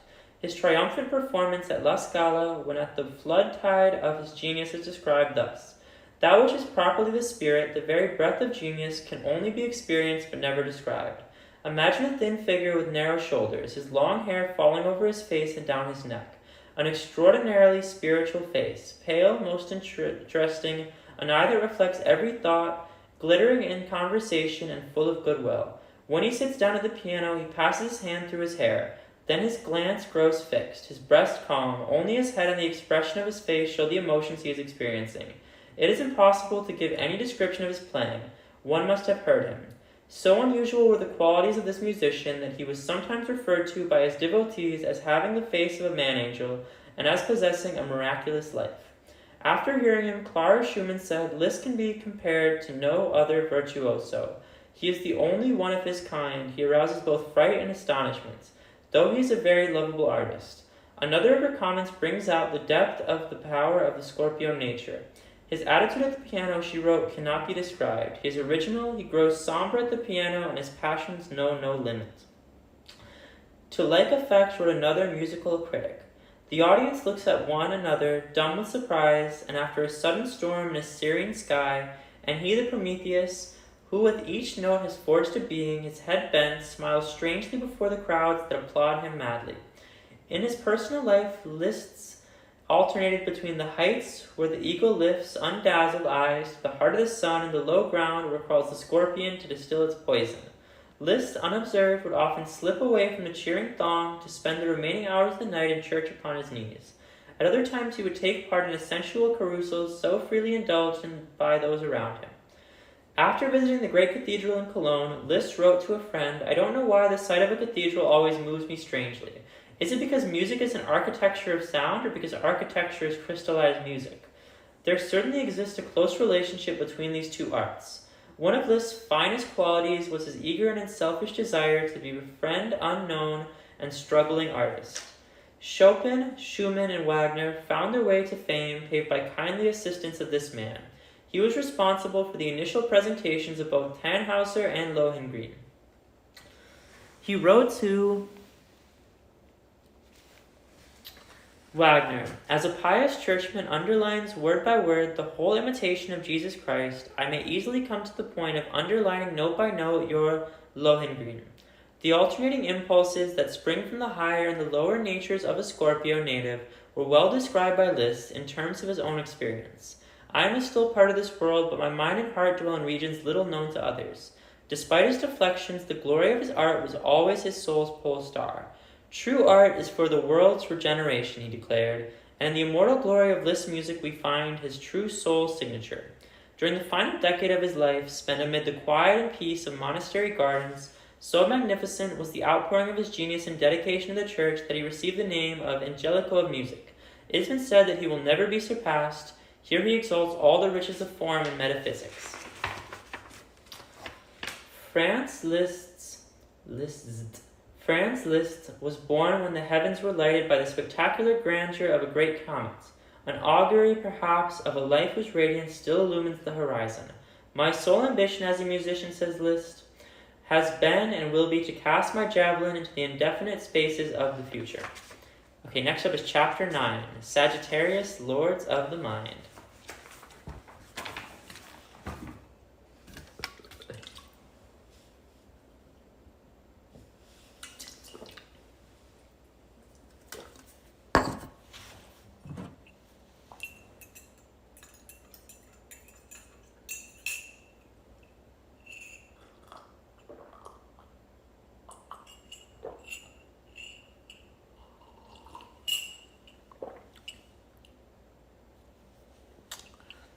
So, Lobotomy 2901 just asks, what is the meaning of this endeavor? Basically, I live stream myself reading books. They're all uploaded to YouTube. The YouTube historically has gotten a lot more views than the live stream does, as things go. But I read really cool books. They tend to relate to philosophy, esoteric stuff, history. This one's quite interesting. It's talking about the zodiacal signs through the lens of music. And it's pretty fascinating because it talks about the history of music and some of the great composers of humanity. But yeah, Chapter 9, Sagittarius, the Lords of Mind. Sagittarius is the archer, also the centaur. The latter is formed of the upper part of man's anatomy joined to the body of a horse. There are no stars of the first magnitude in Sagittarius, but there are some rather brilliant ones. A bow and arrow are held in the centaur's hands. The arrow pointed directly toward the heart of the scorpion, Scorpio being the adjoining constellation, and 3 stars shine brightly in the bow. 5 others form an aura about the centaur's head. Then there is a sprinkling of stars scattered about the body of the horse to its tail end. Close beside the figure lies a beautiful crown encircled by 5 stars. This is the crown Australis, located near the equator. Ancient history contains many fascinating allusions to strange creatures, half animal and half human. They are said to possess the wisdom and power of the gods, enabling them to perform miraculous feats among their associates. Perhaps the most famous of these was the Grecian Chiron, who was the teacher of many Greek heroes such as Asclepius, their patron saint of healing. Chiron taught the hero how to heal human ills and how to restore the dead to life. He also instructed his pupil in the power and magic of music as a panacea for all human ills. The ancients, however, have left no information relative to the origin of these strange creatures. But when we turn to occult philosophy, we find that the animal kingdom was guided and directed by group spirits, celestial beings possessing miraculous power who oftentimes assumed forms that were part human and part animal when they were working with their animal charges. The naturally clairvoyant primitive people could watch these beings at work, so their mythology and so-called fables were probably based on a retained memory. The hierarchy of Sagittarius is composed of the lords of mind. They contact our planet by means of the world of concrete thought, which division of the spirit realms is designated as the second heaven. Early in human evolution, the lords of mind radiated from themselves the shining essence containing the seed of the human mind. In other words, these giant beings bestowed upon man the priceless gift which lifts him above the animal kingdom and opens a way whereby he may become a god. At the present time, they are working to spiritualize the minds of the whole race, or as it is expressed in metaphysical parlance, to teach man to Christ his mind. This is a vitally important work because a highly trained but unillumined materialistic mind is the most sinister force in the world at the present time. St. Paul aptly termed it the power of darkness. Such minds are being used by the black forces as their most responsive instruments for bringing about chaos, disillusion, and the eventual destruction of the entire earthly realm. This is the crisis now confronting humanity. Never before in the history of the world has the work of lords of mind been so greatly needed, and they pray for the cooperation of all God-loving individuals and groups. F major is the musical keynote of Sagittarius, sign of the poet, the prophet, the mystic, and the seer. A Sagittarian may have a center, but he will never have a circumference. He may be centered in the finite, but he will be reaching toward the infinite. Ludwig van Beethoven was a true Sagittarian, and his music sounds the rhythms of other planets and of grander universes. It is indeed infinite music. For both physical and mental stimulation, any or all of his beautiful piano concertos are recommended. For more profound spiritual work, we suggest those most glorious of all musical compositions, Beethoven's 9 symphonies.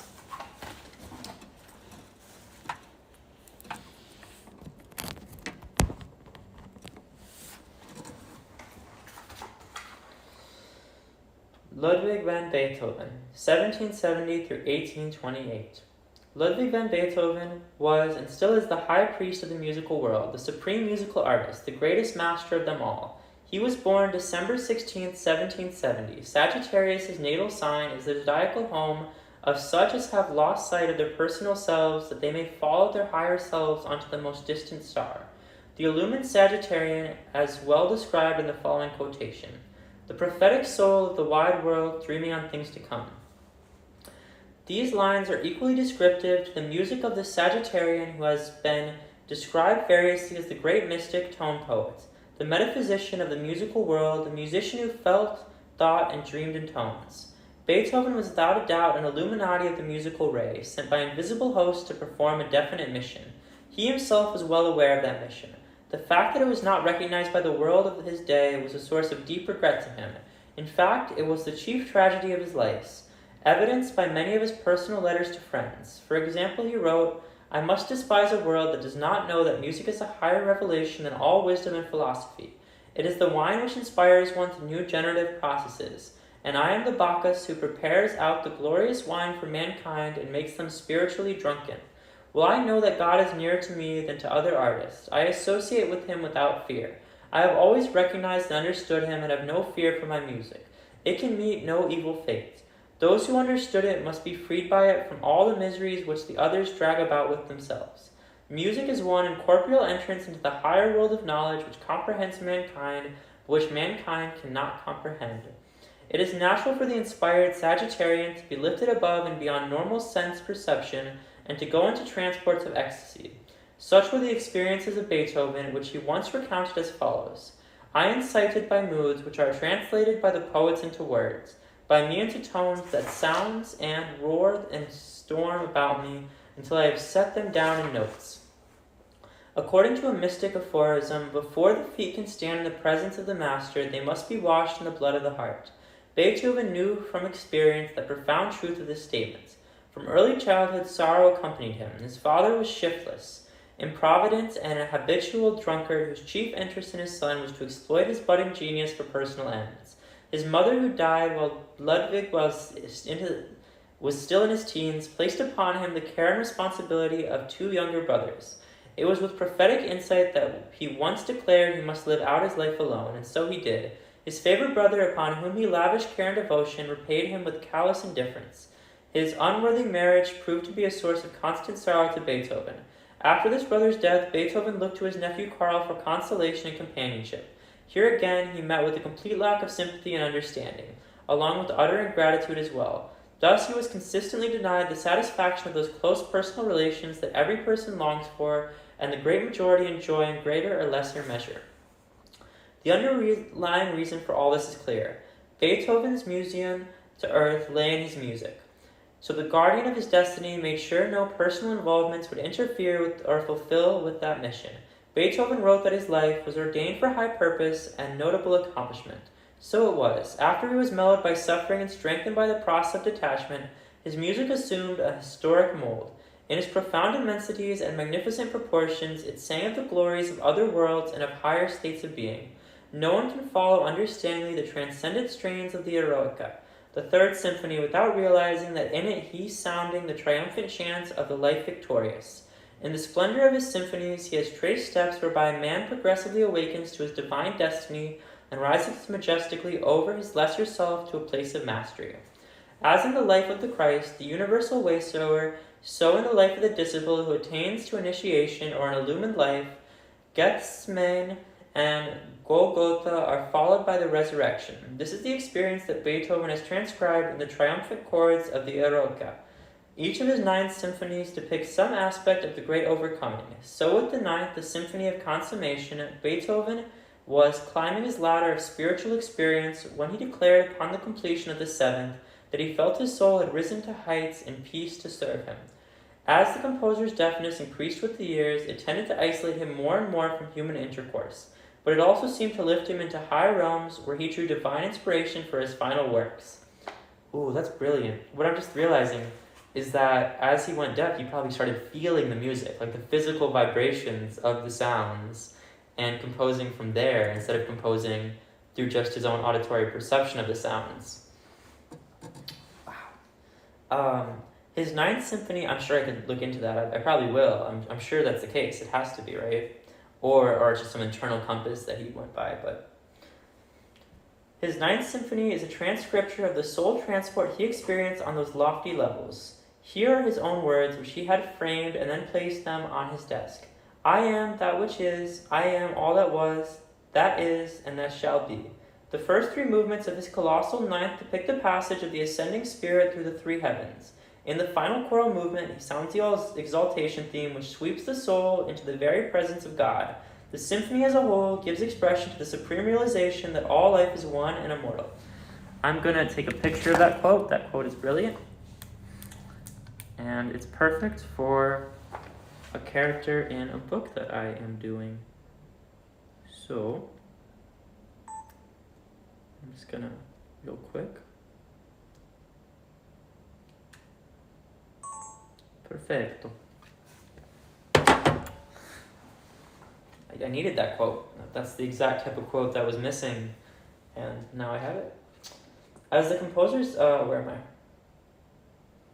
The first 3 movements of his colossal 9th depicts the passage of the ascending spirit through the 3 heavens. In the final choral movement sounds the exaltation theme, which sweeps the soul into the very presence of God. The symphony as a whole gives expression to the supreme realization that all life is one and immortal. After this supernal work was finished, Beethoven's earthly mission was completed.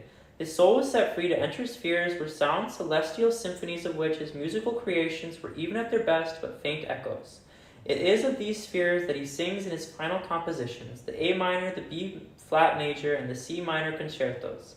Reach the heights of transcendent consciousness and bridge ethereal spaces between earth and heaven. Throughout his life, Beethoven suffered deep and unending sorrow. It was the transmutation of this sorrow into positive spiritual values that crowned him as an immortal of his glorious art. On the last night of his earthly sojourn, the heavens seemed to reflect his stormy years. The elements were troubled. Lightning flashed, thunder rolled as though all nature was sounding forth, and the strains Beethoven had incorporated in his Appassionata Sonata. As a final gesture, he lifted his hand in eager salute to the seething elements. Then the Great Spirit was free to soar to the celestial spheres from which he had borrowed to produce music to uplift the children of earth.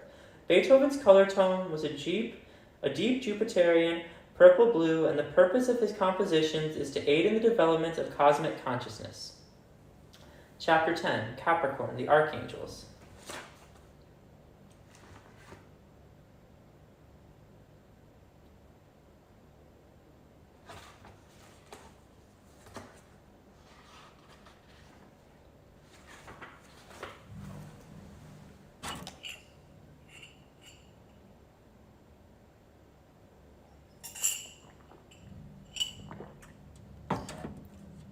My teeth hurts.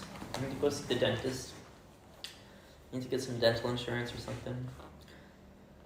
The constellation Capricorn is presumed to bear a resemblance to a goat. This, however, is not plainly discernible. In common with several other constellations, Capricorn does not possess any important stars, although across the head of the goat there are 3 comparatively bright ones, while a few others are sparsely scattered throughout its body. Capricorn is the sign wherein occurs the Holy Nativity. Hence it may be seen somewhat incongruous that a sign having such high spiritual qualification should be designated as a goat. Then, when we return to ancient Hebrew, we find that the word, which means goat, also refers to the waters of eternal life. In this dual definition, we discover an added meaning to King Solomon's song where he compares the hair of his beloved to a flock of goats. When we understand that the beloved refers to the divinity within oneself, the meaning becomes much clearer. The very oldest depictions of Capricorn show only the forepart of the symbol as a goat, the hind part being that of a fish. In the symbology of the ancients, a fish always referred to something hidden or secret, especially the occult or esoteric. It is for this reason that the early Christians used fish as their signature. So we may perceive that a strange figure, half goat and half fish, bears a profound spiritual significance in harmony with the spiritual power of the sign Capricorn. The hierarchy of Capricorn is that of the archangels. These high celestial beings are expert manipulators of desire substance, and they contact this planet through the desire or astral realms. They work with both the human and animal kingdoms, reaching their natives how to build and use their desired bodies. The more advanced humanity of the present time is being taught how to refine and sublimate this body so it will become increasingly responsive to spirit. The supreme mission of the archangelic host is to cleanse the astral realm of the dark, miasmic effluvium created by man's thoughts, words, and deeds. This labor of purification is under the guidance of the 4 highest archangels, those next to the Lord Christ in power and glory. From the autumn equinox, September 23rd, to the winter solstice, about December 22nd, this work is under the guidance of Michael and his ministering hosts. From the winter solstice to the spring equinox, March 21st, this accomplishment is under the command of the beautiful Gabriel. From the spring equinox to the summer solstice, about June 22nd, it is directed by the holy Raphael. From the summer solstice to the autumn equinox, the sublime Uriel has charge of this work. The Herculean task of purification is the planetary mission of the archangels for the entire human race. The universe we know is a mighty cosmic harp whose 12 zodiacal strings resound with the continuous song of God. Tooth really hurts. It's not good.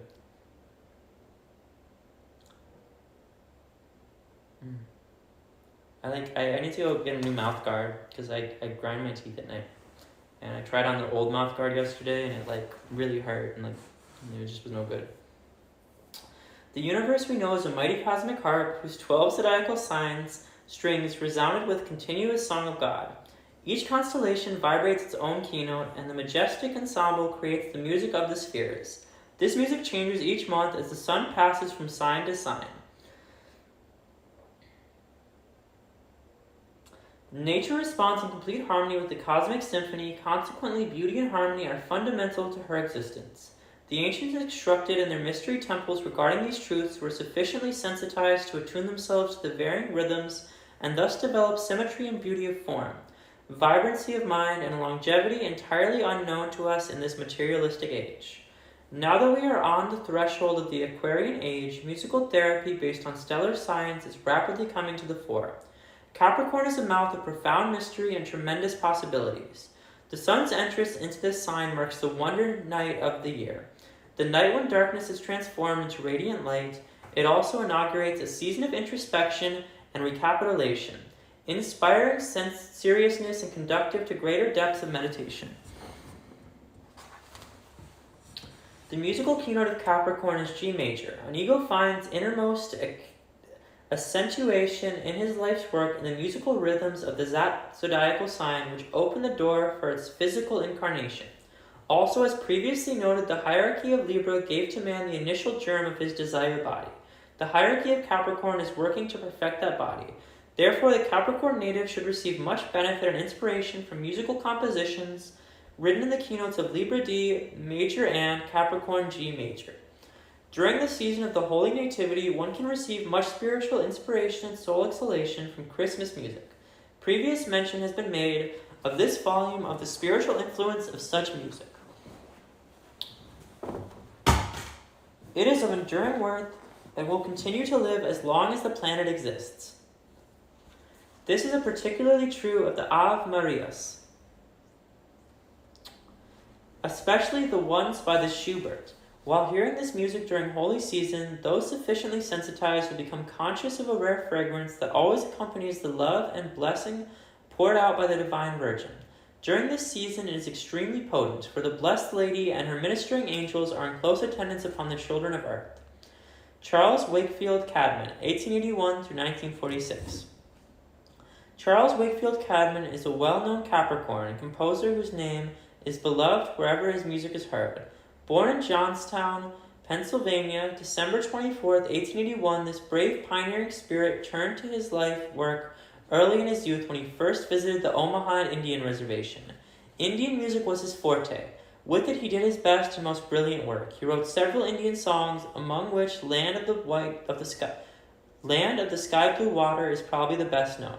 Cadman also composed an Indian opera, Sean Lewis or The Robin Woman, and was produced by the Metropolitan Opera Company in New York City and later in Hollywood Bowl. He traveled as a lecturer, recitalist for a number of years, accompanied by an Indian mezzo-soprano princess, Trianina Redfeather, and lectured in London and Paris on American Indian music.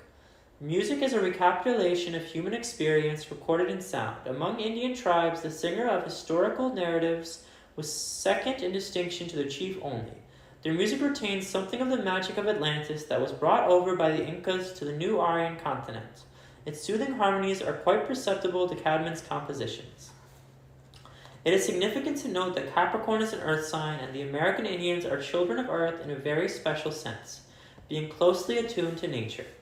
Nature's color is green, and green is the color tone in which this Capricorn native did his creative work. His deeply esoteric knowledge of both philosophy and life was incorporated into his compositions. The termination of his earthly pilgrimage occurred in Hollywood, California in the autumn of 1946, and was mourned by music lovers everywhere. His Indian music has been recognized as carrying marked physical benefit, as being especially effective in soothing tired, overwrought nerves, particularly in instances of prolonged insomnia. Giacomo Puccini, 1858 through 1924. Music of another Capricornian composer, Giacomo Puccini, is considered for its psychological effects. The works of this composer have been found effectual for meditative purposes. For example, if difficulty is experienced in closing out the objective world, making the mind one-pointed as it were, esoteric students have been assisted in entering the silence by the beautiful aria One Fine Day from Madame Butterfly. It can lift one easily and quickly into the rather rare atmosphere of spiritual realms wherein one's mind finds its true home, and Puccini's music is excellent for purposes of mental stimulation, retrospection, and recapitulation, all of which are splendid exercises for memory training. Giacomo Puccini was born in Lucca, Italy, December 22, 1858. His whole family was musical. His father was an organist, and Giacomo commenced to compose for the organ at the age of 19. Through the influence of the Queen of Italy, he entered the Milan Conservatory in 1880, where he came under the tutelage of Ponchielli, who soon recognized his youthful pupil's real talent. Puccini's disposition was lovable and gentle, but he always bore the air of tender melancholy, a characteristic of Capricorn and the signature of its ruling planet Saturn. This melancholy note predominates in his best-known and most popular operas, Mais non l'escat, La Bohème, La Tosca, and Madame Butterfly. The retrospective theme of these operas give evidence of the inspiration that Puccini found in Wagner. The love duet between Manon and Des Grieux, and the second act of Manon Lescaut evokes recollections of Tristan and Isolde in its higher reaches of passion and pathos. Madame Butterfly begins with a sort of tonal fugue representative of the ancient Japanese musical modes, which were never committed to writings but were passed from father to son among members of a sacred guild or musical hierarchy. Puccini said that the theme haunted him always, that it was constantly ringing in his head, notwithstanding the abject failure of the opera's first performance and the crushing humiliation this brought to the composer. It is now considered by many critics as the most popular opera in the world today.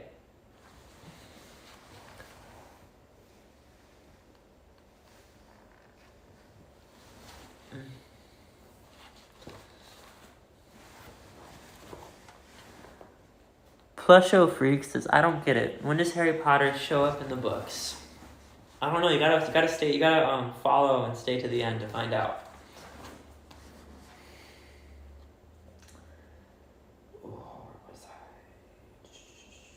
Madame Butterfly begins with a sort of tonal fugue representative of the ancient Japanese musical modes, which were never committed to writing but were passed from father to son along members of a sacred guild or musical hierarchy. Puccini said that the theme haunted him always, that it was constantly ringing in his head, and notwithstanding the abject failure of the opera's first performance and the crushing humiliation this brought to the composer. It is now considered by many critics as the most popular opera in the world today. Here again we note that the fortunes of Capricorn natives often swing from the depths to the heights. Puccini was born on the cusp of Sagittarius and Capricorn. So do idealism from the former and a sense of mystery from the latter. In La Tosca, his skill has lifted crude melodrama into divine art. The third act of this opera is a magnificent mood painting of night shadows which enshroud the prison of San Angelo as the ghost of the murdered Scarpio hovers near, seeking vengeance. It is true, Capricornian music, filled with the beauty and mystery of deeps, profounded and unexplored. An early death in 1924 cut short Puccini's brilliant career. At the time of transition, he was working on Turandot, an opera that gave promise of being his masterpiece. In it, he changed from the temple of the Old Age, Saturn in Capricorn, to the temple of the New Age, Uranus in Capricorn. Like Scriabin, he was experimenting with musical expressions that would release a greater measure of those creative impulses that are entering the human arena and consciousness at this time, and which both compares perceived and tending towards a new synthesis in our mundane and universal spheres. The theme of this uncompleted opera was so simple, human story, but the commonplace events dealt with were so sublimated by his genius that they assured a deep significance. Ability to do this is another of Capricorn's gift. Students and lovers of New Age music felt they suffered an irreparable loss in the death of Puccini, which took place in Brussels. At the moment of his passing, his fingers began to move lingeringly over the coverlet as if it were a piano. His faith lighted, and he seemed to be listening. Who could disbelieve that, as his hearing expanded to catch the harmonies of higher planes, he heard angels singing the unfinished strains of his last and greatest opera, Turandot. Puccini's color note is a deep, clear pink with violet overtones. This is a color indicative of sorrow and sufferings, of a tragic love such as that depicted in two of the most popular operas, La Boheme and Madame Butterfly. Chapter 11, Aquarius, the Angels.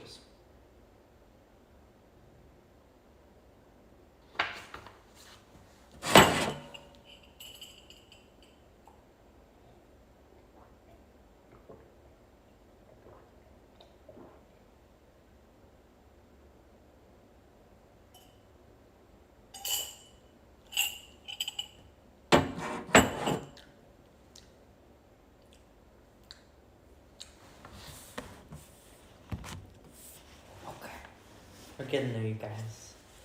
19 pages left.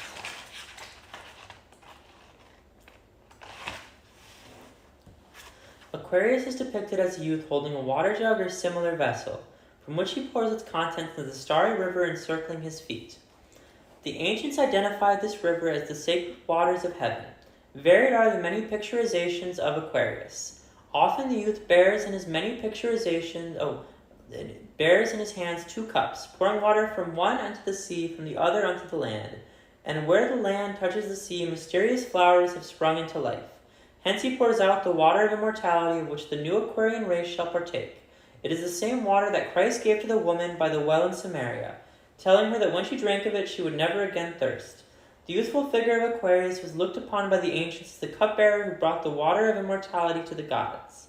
The starry script of the heavens contains much prophecy pertaining to the approaching Aquarian age. One of the heavenly dome's brightest lights in Altair, in the constellation of Aquila the eagle. An eagle is ever a symbol of the spiritual attainment belonging to Aquaria. Nearby is Lyra, the harp. This constellation is the home of the magnificent Vega, whose brilliance illuminates the sky. This star has been regarded with wonder and reverence by star worshippers of all ages, and in times long past it was the pole star of our planet. In a future age it will become so again. When this occurs, the magic of music will be fully comprehended, and man will live, move, and have his being in divine harmony unknown to him today. Another prophetic constellation is Cygnus, the swan. Its brightest stars form the glittering northern cross. Both the cross and the swan are significant symbols of initiation, the former representing initiation into the Christian mysteries, the latter initiation into the medieval mysteries, as illustrated by Wagner's Lohengrin. The music drama is not an impossible fairy story. Rather, it recounts a most beautiful phase of initiation beginning to the medieval age. In the coming Aquarian age, initiation will be foundation stone of the New Age religion. The following stirring lines of Edwin Markham sound the challenge call of Aquaria. Come clear the way, then clear the way. Blind creeds and kings have had their day. Break the dead branches from the path. Our hope is in the aftermath. Our hope is in the heroic men, star-led to build the world again. To this event the ages ran, make way for brotherhood, make way for man. I messed it up a little bit, so I'm going to redo it. Come clear the way, then clear the way. Blind creeds and kings have had their day. Break the dead branches from the path. Our hope is in the aftermath. Our hope is in heroic men, star-led to build the world again. To this event the ages ran, make way for brotherhood, make way for man. The same freedom song from the New Age characterizes music centered in the rhythmic currents of Aquarius, sign of the water bearer. Since the life and works of every ego bear the zodiacal impress of its nativity sign, composers born on this stellar signature have sung unvaryingly of freedom, emancipation, and equality. Their music seems to have been wafted from far spaces, and it breaches of pure air and happier climes. Aquarius is a sign of vision. Under its influence, man is truly star-led and star-guided. The impulses of Aquarius enable one spirit to mount with ever-increasing fervor toward a chosen goal, undaunted by what may appear to be insurmountable difficulties. A new horizon beckons enticingly, and one's life is animated by the sole purpose of union with New Age rhythms. The Aquarian spirit is untrammeled. It chafes at boundaries, its soul sings with the poet. Each age is a dream that is dying, for one is coming to birth. The hierarchy of Aquarius is that of angels who contact Earth by way of the etheric realms. They are expert manipulators of etheric substance and assist in the fashioning of etheric bodies for natives of the human, animal, and plant kingdoms. This accounts for their not being visible to the ordinary sight. As soon as one develops clairvoyance, clear sight, he is able to observe their nearness and the many phases of their lovely ministrations to every living thing upon the planet Earth. They are now working to aid pioneers of the next race in the building of soul bodies, the golden wedding garment fashioned of the higher ethers. Those who will meet the Christ in the etheric realms must, through spiritual living, weave this radiant soul garment so they will be able to work with him in establishing his new kingdom. The musical keynote of Aquarius is A major. As has been previously stated, the initial impulse of the etheric body was given to humanity by the hierarchy of Virgo. It is now being finished by the hierarchy of Aquarius, the angels. So musical compositions written in the keynote of Virgo, C natural, and of Aquarius, A major, should prove both stimulating and illuminating to an Aquarian native. The music of Mozart is recommended for mental alertness if one desires to develop one-pointedness of mind, the ability to concentrate upon a single subject for a stipulated period of time. You should practice exercises for this to the accompaniment of Mozart's music, preferably his symphonies. If one has children who are irritable and fractious, use the fairy music of Mendelssohn, such as that of Midsummer Night's Dream and his Song Without Words. Do not oblige a child to listen to the music, just play it softly and note the result. For spiritual meditation, use Schubert's beautiful songs and his Ave Maria. Cyril Scott is a well-known composer and an author of music, its secret influence throughout the ages, a most illuminating treatise on esoteric music. He states that as we enter the Aquarian age, and in consideration the tremendous influence of music in the foundation of character, he believes that the spiritual hierarchies will be instrumental in giving to the world an international hymn. This will not be a type that stresses the superiority of one nation above another, but it will tend to bring them all into one vast brotherhood and thus establish unity out of diversity. The existing music which most nearly coincides with this universal idea is the concluding choral from Beethoven's Ninth Symphony. In its great upsweep of ecstatic joy and soul exaltation, it sounds the universal note of harmony, unity, peace, and brotherhood.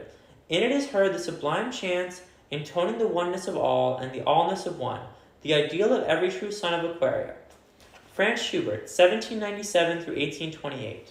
Prominent upon the roster of Aquarian musicians is Franz Schubert. True to his stellar signature, the most noteworthy fact connected with his personal life was his great devotion to his friends. Many of his loveliest songs, as well as much of his piano music, owed their inspiration to the happy hours of companionship spent with those he loved. They were so large a part of his life that in every biography of this composer, much space and importance are allotted to these friends whose influence upon his life was secondary only to his music. Schubert was born January 31st, 1797, in Leiptenthal, a suburb of Vienna, and he remained his entire life in or near this city. He wrote its beauty, rhythm, and harmony into the very soul of his music, which caused his closest friends to give him the title of the Vienna Nightingale. Again, in accordance with his Aquarian characteristics, Schubert has been described as a man of the people, one who could both work and play with them and then create beautiful music as a result of his warm humanitarianism. At the tender age of 13, the impulse to compose swept over him so powerfully that the impediments of poverty, stern parental disapproval, and lack of training failed to deter him. His divine godhood demanded musical expression. He had come to earth to sing, and sing he must and would despite all obstacles. In astrological parlance, Aquarius is termed an airy sign. This means that if they so will, its natives may develop ethereal qualities. That is, in mind and spirit, they may soar beyond the limitations of space and time. They possess the ability to rise above an environment of limitation and to create for themselves a new world teeming with possibilities inherent in the coming Aquarian day. The soul of Franz Schubert found refuge in the sordidness of objective environment and the etheric beauty of this higher realm. Later in the language of music, he described it as few composers have been able to do. Biographical references have been made to the spiritual island wherein his soul abided in ecstatic recognition of that which is timeless and spaceless. Inspiration from this source found expression in more than 600 songs, 8 of which Schubert composed in one day. So prodigal was he in scattering his rare treasures that a final assembling for publication of his works required more years than the span of his earth life. He died in 1828 at the age of 31. Schubert was deeply attached to a song he dedicated to the Blessed Virgin. In his lovely Ave Maria, he touched the keynote of the Divine Lady, which accounts for the magic healing power of its music. It was natural that Schubert, a son of air, should have a particular fondness for sylphs. These diminutive and translucent creatures were his favorite nature spirits. Much of his music possessed their ethereal and elfin quality. In his wanderings, he often listened to their eerie songs, then transcribed them to what have become immortal notes. Besides his songs, there is all the lovely chamber music, in the writing of which he excelled. The piano pieces without number. Like Beethoven, however, symphonies were his crowning product. Who can listen to a sublime symphony in B minor without realizing that he is singing of celestial sights and scenes that transcend even his noble genius? Hence his unfinished symphony. Schubert's color note is rose lavender, correlated to the love nature attuned to sorrow. In his music will be found a panacea for the stabilization of one's emotions. He described himself a being always torn between love and pain. Music was for him a sole remedy for this conflicting alternation. Upon its ecstatic rhythms, he was able to attune himself to the great center wherein abideth the peace that passeth understanding. Wolfgang Mozart, 1756 through 1791. Wolfgang Mozart first came into the light of day in Salzburg, Austria on January 27, 1756. The father of the infant held a position as court composer and leader of the court orchestra under Archbishop Sigismund. One of Mozart's earliest musical memories was of hearing a band stationed on the walls of the city and playing his father's composition entitled The Morning and Evening melodiously and harmoniously introduced to the inhabitants of Salzburg. This shows his music was more closely and intimately a part of people's lives at that time than it is now. Mozart was endowed with rich and golden gifts for his destined work. At 4 years of age, he became inwardly aware of his mission as a master musician through the ecstasy which possessed him while listening to the song of a feathered chorister. Immediately thereafter, he began to play, astounding everyone who heard him by his marvelous talents. Obsessed by the true rhythms of Aquarius, this child was not content merely to interpret the words of other composers. His was an impelling urge to become a channel whereby new and hitherto uncreated harmonies might be brought into audibility. Another endowment was his amazing memory. After having attended a Good Friday service at St. Peter's in Rome, where he heard the famous Miserere Allegris, he wrote out the entire composition from memory. When it was compared with the original, it was found to be letter perfect. This spirit, so animated by divine fire, remained upon earth only a brief 35 years, and yet how glorious is the heritage of a beauty worth that he bequeathed to man. The final 10 years of his life, spent in Vienna, were the most barren and physically wretched. Still, he produced the most gloriously fruitful expression of his creative genius. There were the years that brought forth the Don Giovanni, the Magic Flute, and his Requiem Mass, also the magnificent Jupiter Symphony, a glorious climax to his artistry and musical composition and to his indomitable spirit. This great symphony proclaims the complete triumph of spirit over all the ills and limitations of mortality. Mozart passed his youth to the Roman Catholic faith. On reaching manhood, he became an equally devout Mason. The theme of the Magic Flute is centered in the esotericism of Masonic rituals. Thus, as a pioneer genius, he labored at the foot of the two columns of fire and water, the elements upon which the evolution of all mankind is based. Musically, he expressed this union in the perfect blending of form and feeling. During the evening hours of December 4th, 1791, Mozart's last upon the earth, he rehearsed with a group of friends his Requiem, which he called his death song. As December 5th dawned, he asked to hear the music of the Magic Flute. To its beloved strains, his spirit slipped away to enter those bright realms where music is all-pervading and eternal. Felix Mendelssohn, 1809 through 1847. It is natural that children of Aquarius manifest their talents early in life. This was true of Felix Mendelssohn, who gave his first public concert at the age of 9 and had begun setting down his own musical compositions before that. Again true to the Aquarian type, he possessed many gifts in addition to his musical genius. Prior to his teens, he was an honored guest of the Goethe at Weimar. It was said of him that he paints, writes verse, is proficient in Greek and Latin, and is quite nimble in athletics. Light movement, beauty, color. These were the keywords of Mendelssohn's life as they are of his music. His Midsummer's Night's Dream score is largely descriptive of his own experience, reared in a home of wealth and luxury. We find him as a lad of 17, lightly reading aloud to a group of youthful companions the first German translation of Shakespeare's fairy play. The beautiful gardens of his father's palatial estate are the setting for this reading, a locale as lovely as that of the fantasy itself. Amid these same beautiful surroundings, he later wrote the overture for it. From childhood, his etheric vision delighted in the tiny creatures that frolic and dance with merry abandon just beyond the borderline of physical sight.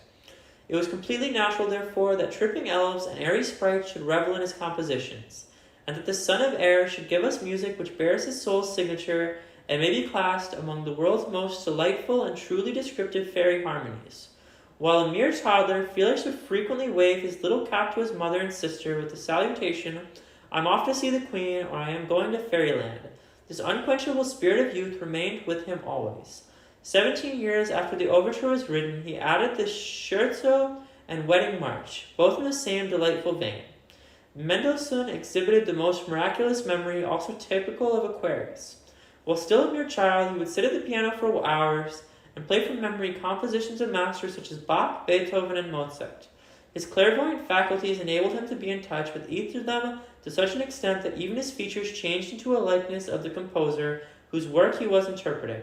A further evidence of the extraordinary memory was his ability to construct an improvisation on numbers he heard at a concert, employing every theme, instrumental or vocal, which he had listened. Aquarius has two rulers, Uranus, which heralds the new, and Saturn, which adheres to the old. Mozart typifies the Uranian Aquarian, while Mendelssohn represents the Saturn Aquarian. The latter vehemently denounced the idea of new music. New roads indeed. The artist is but led astray who gave himself up to the cursed demon, he asserted. It is not new culture which we beheld in the advance. It is only the old, made more exquisite, more perfect. His Aquarian perception sensed the wonder of New Age music, but his Saturnian heritage prevented him from participating in its perpetuation. The color tone of Mendelssohn is a clear, pure pink, so typical of the brightness, gaiety, and harmony that conditioned his life. His music may be used for developing etheric or extended vision. Consistent with his life pattern, Mendelssohn's passing was one of peace and beauty. Death laid a serene impress around his always handsome features, surrounded by the homage and acclaim so familiar to him. This bright spirit attained final release to the appropriate accompaniment of his own song without words. Okay, chapter 12, we're on the last chapter, you guys. Pisces, virgin spirits. The symbol for the constellation of Pisces is composed of two fishes bound together by a cord, but swimming in opposite directions. In the mouth of each fish is a star, one of these being Fomalhaut, a brilliant star of the first magnitude. To repeat in all symbolical language, fish typify that which is hidden, secret, occult. Disciples of the Lord Christ used this symbol as their signature because they were students of the secret mysteries of early Christianity.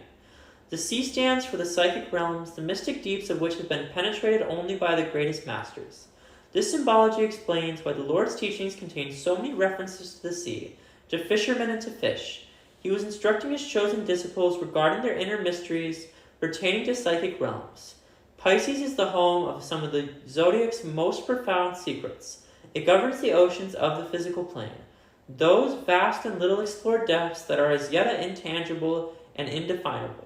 In the field of consciousness, Pisces rules the aspect of universality. Its element is water. In man, its vehicle of expression is his emotional nature in the lower triad of personality, his spiritual nature in the higher trinity of egoic being. Pisces calls the deep in man and is disposed to arouse emotional upheavals comparable to the restless rolling of the sea. The sign is ruled by the great benefic Jupiter and by Neptune, planet of divinity. Also, it is the exaltation place of Venus. Pisces natives are elusive, mystical, and imaginative. Their greatest power is focused in the realm of the unseen to which all are related by higher vehicles. Depending on his spiritual development, a Piscean may be a mere self-centered dreamer or a person of vision dedicated in service to mankind. That there have been many of the latter type is attested by many nations' Hall of Fame. For among its notables, there is always a preponderance of Piscean sons. Pisces is always a sign of karma or right destiny, of reaping what has been sown in the past, since it closes the cycle of experience. As already said, the lords of Leo, A sharp major, awaken the divine spirits within early humanity, while the lords of Sagittarius, F major, bestowed upon it the link of mind. The spiritual keynote of Pisces, B major, is in the image and likeness of God. It makes for the perfecting of the physical body, spiritualizing of the Sagittarian mind, and bringing the forces of body and mind under the dominion of the spirit under Leo. Spiritual keynote of Pisces major is in the image and likeness of God. It makes for the perfecting of the physical body, spiritualizing the Sagittarian mind, and bringing the forces of body and mind under the dominion of spirit under Leo, thus completing the work of the great zodiacal life cycle. All musical compositions in the keynotes of Leo, Sagittarius, and Pisces are stimulating, inspiring, and illuminating to the native Piscean. The hierarchy of Aries holds the cosmic pattern of perfected man. The ideal of Pisces is attainment of this perfection. Throughout an ego's life cycle, under the successive zodiacal signs, each hierarchy aids its progress and development towards such perfection. The Bible, the supreme textbook of humanity, opens with the creative fiat that man be made on the image and likeness of God. This fiat being given in the book of Genesis. The book of Revelation concludes with the sublime version of the 144. 1 plus 4 plus 4 or 9, the number of humanity. 1,000 emancipated beings standing upon a sea of glass, etheric realms, robed in white and bearing upon their there's hair in my mouth. Bearing upon their heads the mark of Christ.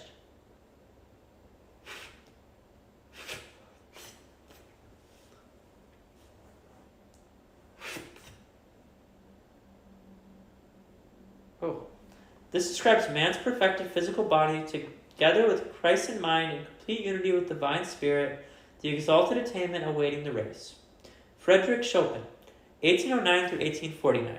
The celebrated French-Polish composer Frédéric Chopin was born in March 1809. His characteristics, temperament, ideals, aims, and purposes were so completely in accord with his birth sign that to study one is to study the other. In other words, Chopin was in all respects a typical Piscean. Corroborating this statement is the following description by Franz Liszt, his devoted friend and fellow artist. He kept apart from all noisy and frequented ways and built a secluded cell for himself. As the devout pour out their souls in prayer, so he poured his soul into the compositions. What others say on their knees, he uttered in tone language. All the mysteries of passion and grief which man can understand without words, because there are no words in which they can be adequately expressed. Chopin was friendly and generous, ever ready to extend a helping hand where needed. Yet he possessed a pronounced inner reserve, an aloofness that did not even his closest intimates were able to completely dispel. Liszt tells us that Chopin, true to the water nature of his zodiacal ruler, wished all of his compositions played with the rocking, undulatory motion, simulating the ripple movement of water. By his peculiar style of playing, Liszt wrote, Chopin imparted with most fascinating effect this constant rocking, causing the melody to undulate to and fro like a skiff driving over the bosom of tossing waves. This manner of execution, which set so peculiar a seal upon his style of performance, he indicated by affixing his works the words tempo, rubato, meaning a tempo broken, agitated, interrupted. Chopin's color note, an exquisite azure blue, denoted in the language of color symbology, spirit's compensation for sorrow. A Piscean is highly sensitive to the inflow of spiritual impulses in time of stress and grief. Since such impulses flowed into Chopin's compositions, they are literal healing agencies for those passing through such times. Liszt intuitively associated Chopin with azure. Writing about the latter's music, he refers to depths of Etherean and spiritual azure, and compares the composer's person to a convolvulus balancing its azure-hued cup upon a very slight stem, the tissue of which is so vaporous that the slightest contact wounds and tears its delicate corolla. Venus, planet of personal love, is, we have said, exalted in Pisces, sign of sorrow. Though personal love, man experiences his Gethsemane, and in his travail his inner depths are quickened. The strength drawn therefrom makes his resurrection possible. Chopin knew well the meaning of the agony guarded. He also knew the calm that is victorious over turmoil, the peace that triumphs over pain. All this he imparted to his immortal music, and this is which gives to his music that indefinable sadness so characteristic of all his compositions. Even his gayest musical moments appear to be the result of laughter disguising a heart in tears. George Sand, the famous French novelist, referred to Chopin as a lover of an impossible, so shadowy and so near the stellar regions. He stated that his music bears her on rapid wings to scenes which are impossible to describe, which must exist in this world or on some of the planets whose light we love to contemplate in the forest when the moon has set. Writing about him and his music, the author naturally fell into the Neptunian Piscean style, employing qualities belonging to the supernatural and to the things mystical. Chopin passed in 1849 at a mere 40 years of age. As his earthly remains lay buried in roses, his ethereal beauty, the gift of Venus, exalted in Pisces. And even more pronounced than during his life, Parisian artists and devotees of all that is lovely turned out en masse for the last rites administered to the accompaniment of Mozart's Requiem and to the strains of the composer's own funeral march, then played for the first time. To catch the spirit of beauty was the goal of Chopin's earthly journey and quest. It was also his immortal heritage as a child of Pisces, and he passed this heritage on to all mankind in his exquisite music. Georg Friedrich Handel, 1685 through 1759. Handel was born February 23, 1682, in Halle, Saxony. Scarcely noted in this quiet hamlet was the birth of a child destined to become one of the greatest composers. Oh, thank you so much for the follow. I really appreciate it. Thank you. Made my day, or made my night. Handel was born February 23, 1685, in Halle, Saxony. Scarcely noted in this quiet hamlet was the birth of a child destined to become one of the world's greatest composers, one whose music has exerted a widespread spiritual benefit to a little degree even realized by music lovers. He came with a high mission, and that mission he fulfilled in a most glorious manner. From early childhood, Handel had but single ambition, and that was to be a musician. It was his one all-absorbing interest. The toys in his nursery were chiefly flutes, trumpets, and drums, but this preoccupation was so greatly disliked by his father that he forbade his son to have any of it in the home. Moreover, Handel Sr. did not allow his budding genius to attend schools where music was part of the required curriculum.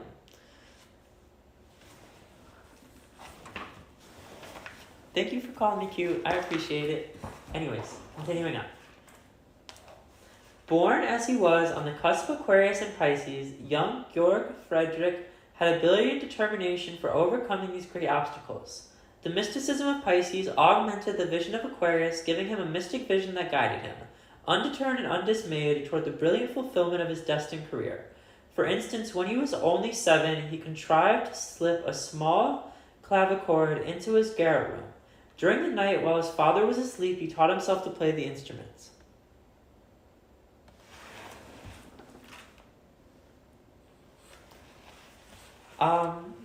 So they asked, someone in the chat asked how long I'll be streaming for. I'm saying it out loud because this also goes on YouTube. I'm on page 92. I'm reading to page 99. I'll probably be done in the next 10 to 15 minutes. Anyways, where am I? Born as he was on the cusp of Aquarius and Pisces, young Georg Friedrich had ability and determination for overcoming these great obstacles. The mysticism of Pisces augmented the vision of Aquarius, giving him a mystic vision that guided him, undeterred and undismayed, toward the brilliant fulfillment of his destined career. For instance, when he was only 7, he contrived to slip a small clavichord into his garret room. During the night, while his father was asleep, he taught himself to play the instrument, eventually realizing his inability to stem the musical aspirations of his son.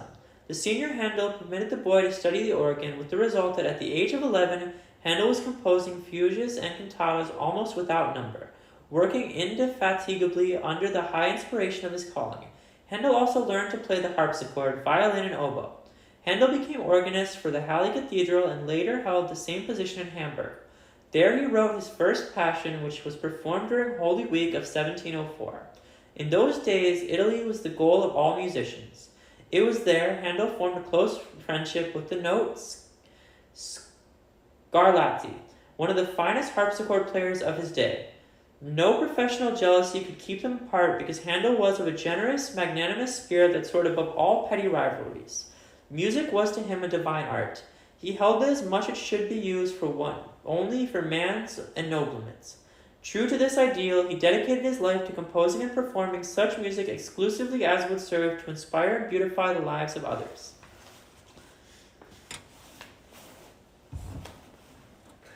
Handel's most fruitful and satisfying years, True_JTV said, I will wait to get done and then shower. Thank you for waiting and listening to this book. It's pretty awesome. But yeah, thank you for joining me. Whew. Handel's most fruitful and satisfying years were spent in England. It was there that friends, favor, and fortune sought him out. And it was there that he had the transcendent musical experience of writing his most celebrated oratorio, The Messiah. During the sublime period, the very gates of heaven were open to him, and he was lifted up in ecstatic vision to see and hear the celestial chorusing of angels. Recounting his transport, Handel declared, I think I did see all heaven before me and the great God himself. Music critics consider this Messiah as one of the greatest masterpieces ever composed. It was completed in 22 days and was accomplished during his own crucifixion in a garden, where he was hounded by creditors, enemies, defamatory reports, and lies. His personal career appeared to be well nigh ended. The agony rite in the garden is placed astronomically in the crypt of Pisces. Natives of this sign are all too often familiar with its significance. Handel, great soul, that he was transcended his personal trials and was raised to the very portals of heaven, that he might transmit for human hearing the majestic grandeur of the Messiah. While he was engaged in this task, tears of joy and gratitude mingled with the ink being used to transcribe its celestial music. After finishing the Messiah, Handel lived in ever closer attunement with higher realms. During his final illness, he expressed a desire to leave this earth on Good Friday so as to meet his sweet Lord and Savior on the day of his resurrection. The wish was granted. At the mystic hour of midnight, on the borderline between Good Friday and Holy Saturday, April 13, 1759, Georg Friedrich Handel passed into fellowship with angelic hosts. Handel's color note is white silver. His music may be used to bring about communion with the angels. The Hallelujah chorus from the Messiah is particularly effective for establishing such contact. Pisces, Virgin Spirits. Maurice Ravel, 1875 through 1937. Maurice Ravel, the eminent French composer, was a foremost exponent of the music of tomorrow. True to his Piscean nature, he tended towards concealment. It was said of him that he carried the proud reserve of all those who bear a message whose secret has not yet been revealed. Early in life, he became dedicated to music. He literally lived, moved, and had his being in rhythm, as evidenced by his bolero and Le Heur Espagnol, two of his best-known works. As a child, he was intuitively conscious of inner plane activities and held close communion with the hidden world. Later, he wove his heard impressions into exquisite tone poems. Ravel's color tone is a delicate green shot through with red and silver. His music may be used to advantage for developing inner sight. We remarked in connection with Chopin that natives of water signs have a natural affinity for this element. Ravel described his inspiration as a musical hydrant, adding that music flowed from it without any effort on his part. He often referred to the inspiration given to him by water. One of his favorite piano pieces was Dieu Dieu, a number scintillant with the sheen of rainbow fountains and rippling waterfalls. He said of his composition that fluvial god laughs at the water that tickles him. Modest Mussorgsky, 1839 to 1881. Modest Mussorgsky, who doubtless stands supreme among Russian moderns, was born March 16, 1839. His mother's family were aristocrats, while his father's people were serfs on one side. Out of this blending came the understanding, compassion, love of the people and spirit of universalism that influenced his life and music of this extraordinary genius. Indicative of the wide sympathies are the words he wrote to friends. It is the people I want to depict, sleeping, walking, eating, drinking. I hold them constantly in mind. Again and again they rise before me. Huge, unvarnished, and with no tinsel trappings. An artist who digs deep enough will have cause for joy at the results. Moreover, Mussorgsky said that he longed to know his people and to be admitted to their brotherhood. This he accomplished through his music, which so clearly depicts a new and brighter Russia that his compositions have been pinpointed as the initial cause of the social unrest among the masses that eventuated in the revolution. He claimed further that his interest in the spirit of people and their mode of life were the chief incentive for his piano improvisations before he had learned the most rudimentary rules of music. From childhood, Mussorgsky was sensitive and mystic. He was deeply interested in such metaphysical topics as life after death, clairvoyance, and communion between planes, subjects that are second nature to Piscean natives. Although during his college and military years he attempted to disavow them and to profess atheism. In Kovenschina,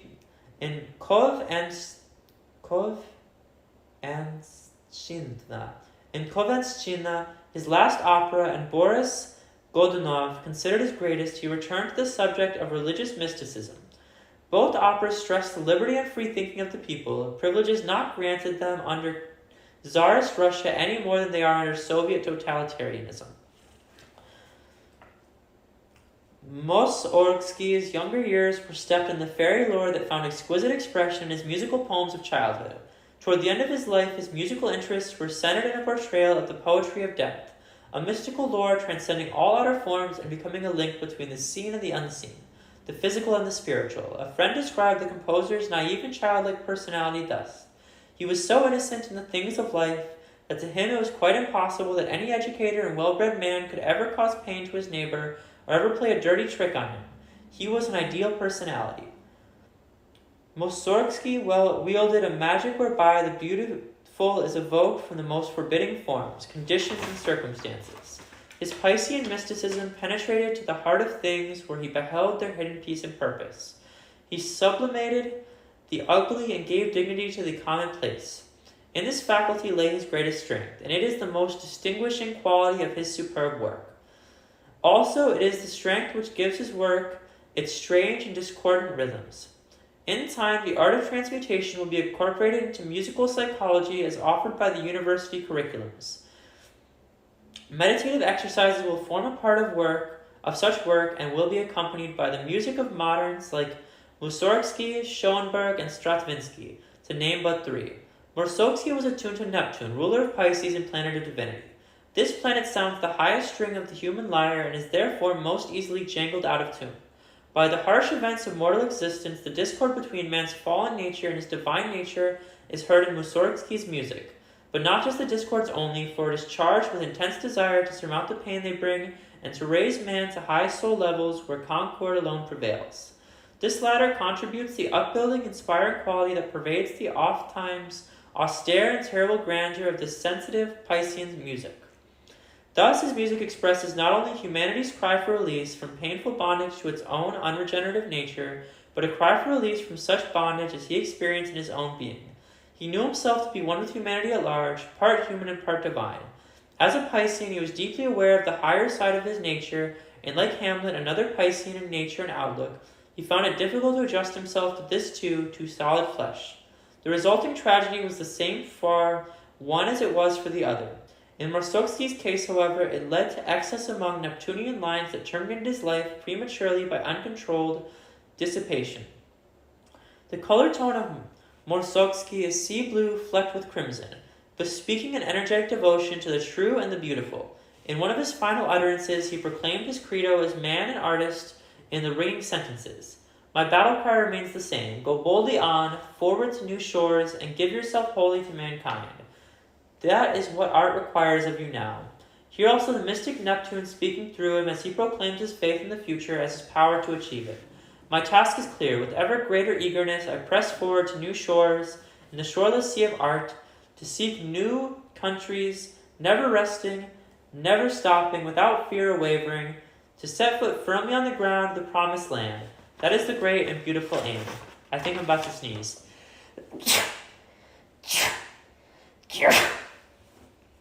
Excuse me. Okay, we're on the last page. Conclusion. This is the very last page. This is the very last page. Conclusion. This work on the cosmic harp opened with a statement relative to the power and magic of music, a statement made by Max Heindel, a leading occult scientist and a prominent expositor of Rosicrucian philosophy. We conclude it with a statement made by musical scientist Professor Donald Hash Andrews of Johns Hopkins University, who has made many fascinating experiments in sound. He summarizes his conclusions as follows. All things in the universe, including you and me, are nothing more than a mass of vibrating waves. All we ever see is the outward shadow of the reality, the waveform. That is why it seems to me that the true values in the universe are spiritual values. Professor Andrew concludes, the more we try to pin down reality in electrons, the more it vanishes under our fingertips. The universe apparently is composed entirely of music. The human spirit is the ultimate reality of life on Earth, and the spirit of the universe is the supreme reality. This has been The Cosmic Harp by Corinne and Heline. Thank you so much for watching. I really appreciate it. If you want to support this video, comment on it, leave a like, follow me on Twitch, subscribe on YouTube, go check out my TikTok, go check out the Instagram, the Twitter. That all helps me out a ton. It helps me grow this channel. It helps me do this full time. And yeah, but thank you so much. This was an awesome book. It's amazing to get to share this with others. I'm glad that others are happy to hear it and join me on this journey. This was a really cool book. Thank you so much for joining me. Peace and love. And I will see you in the next one. Bye.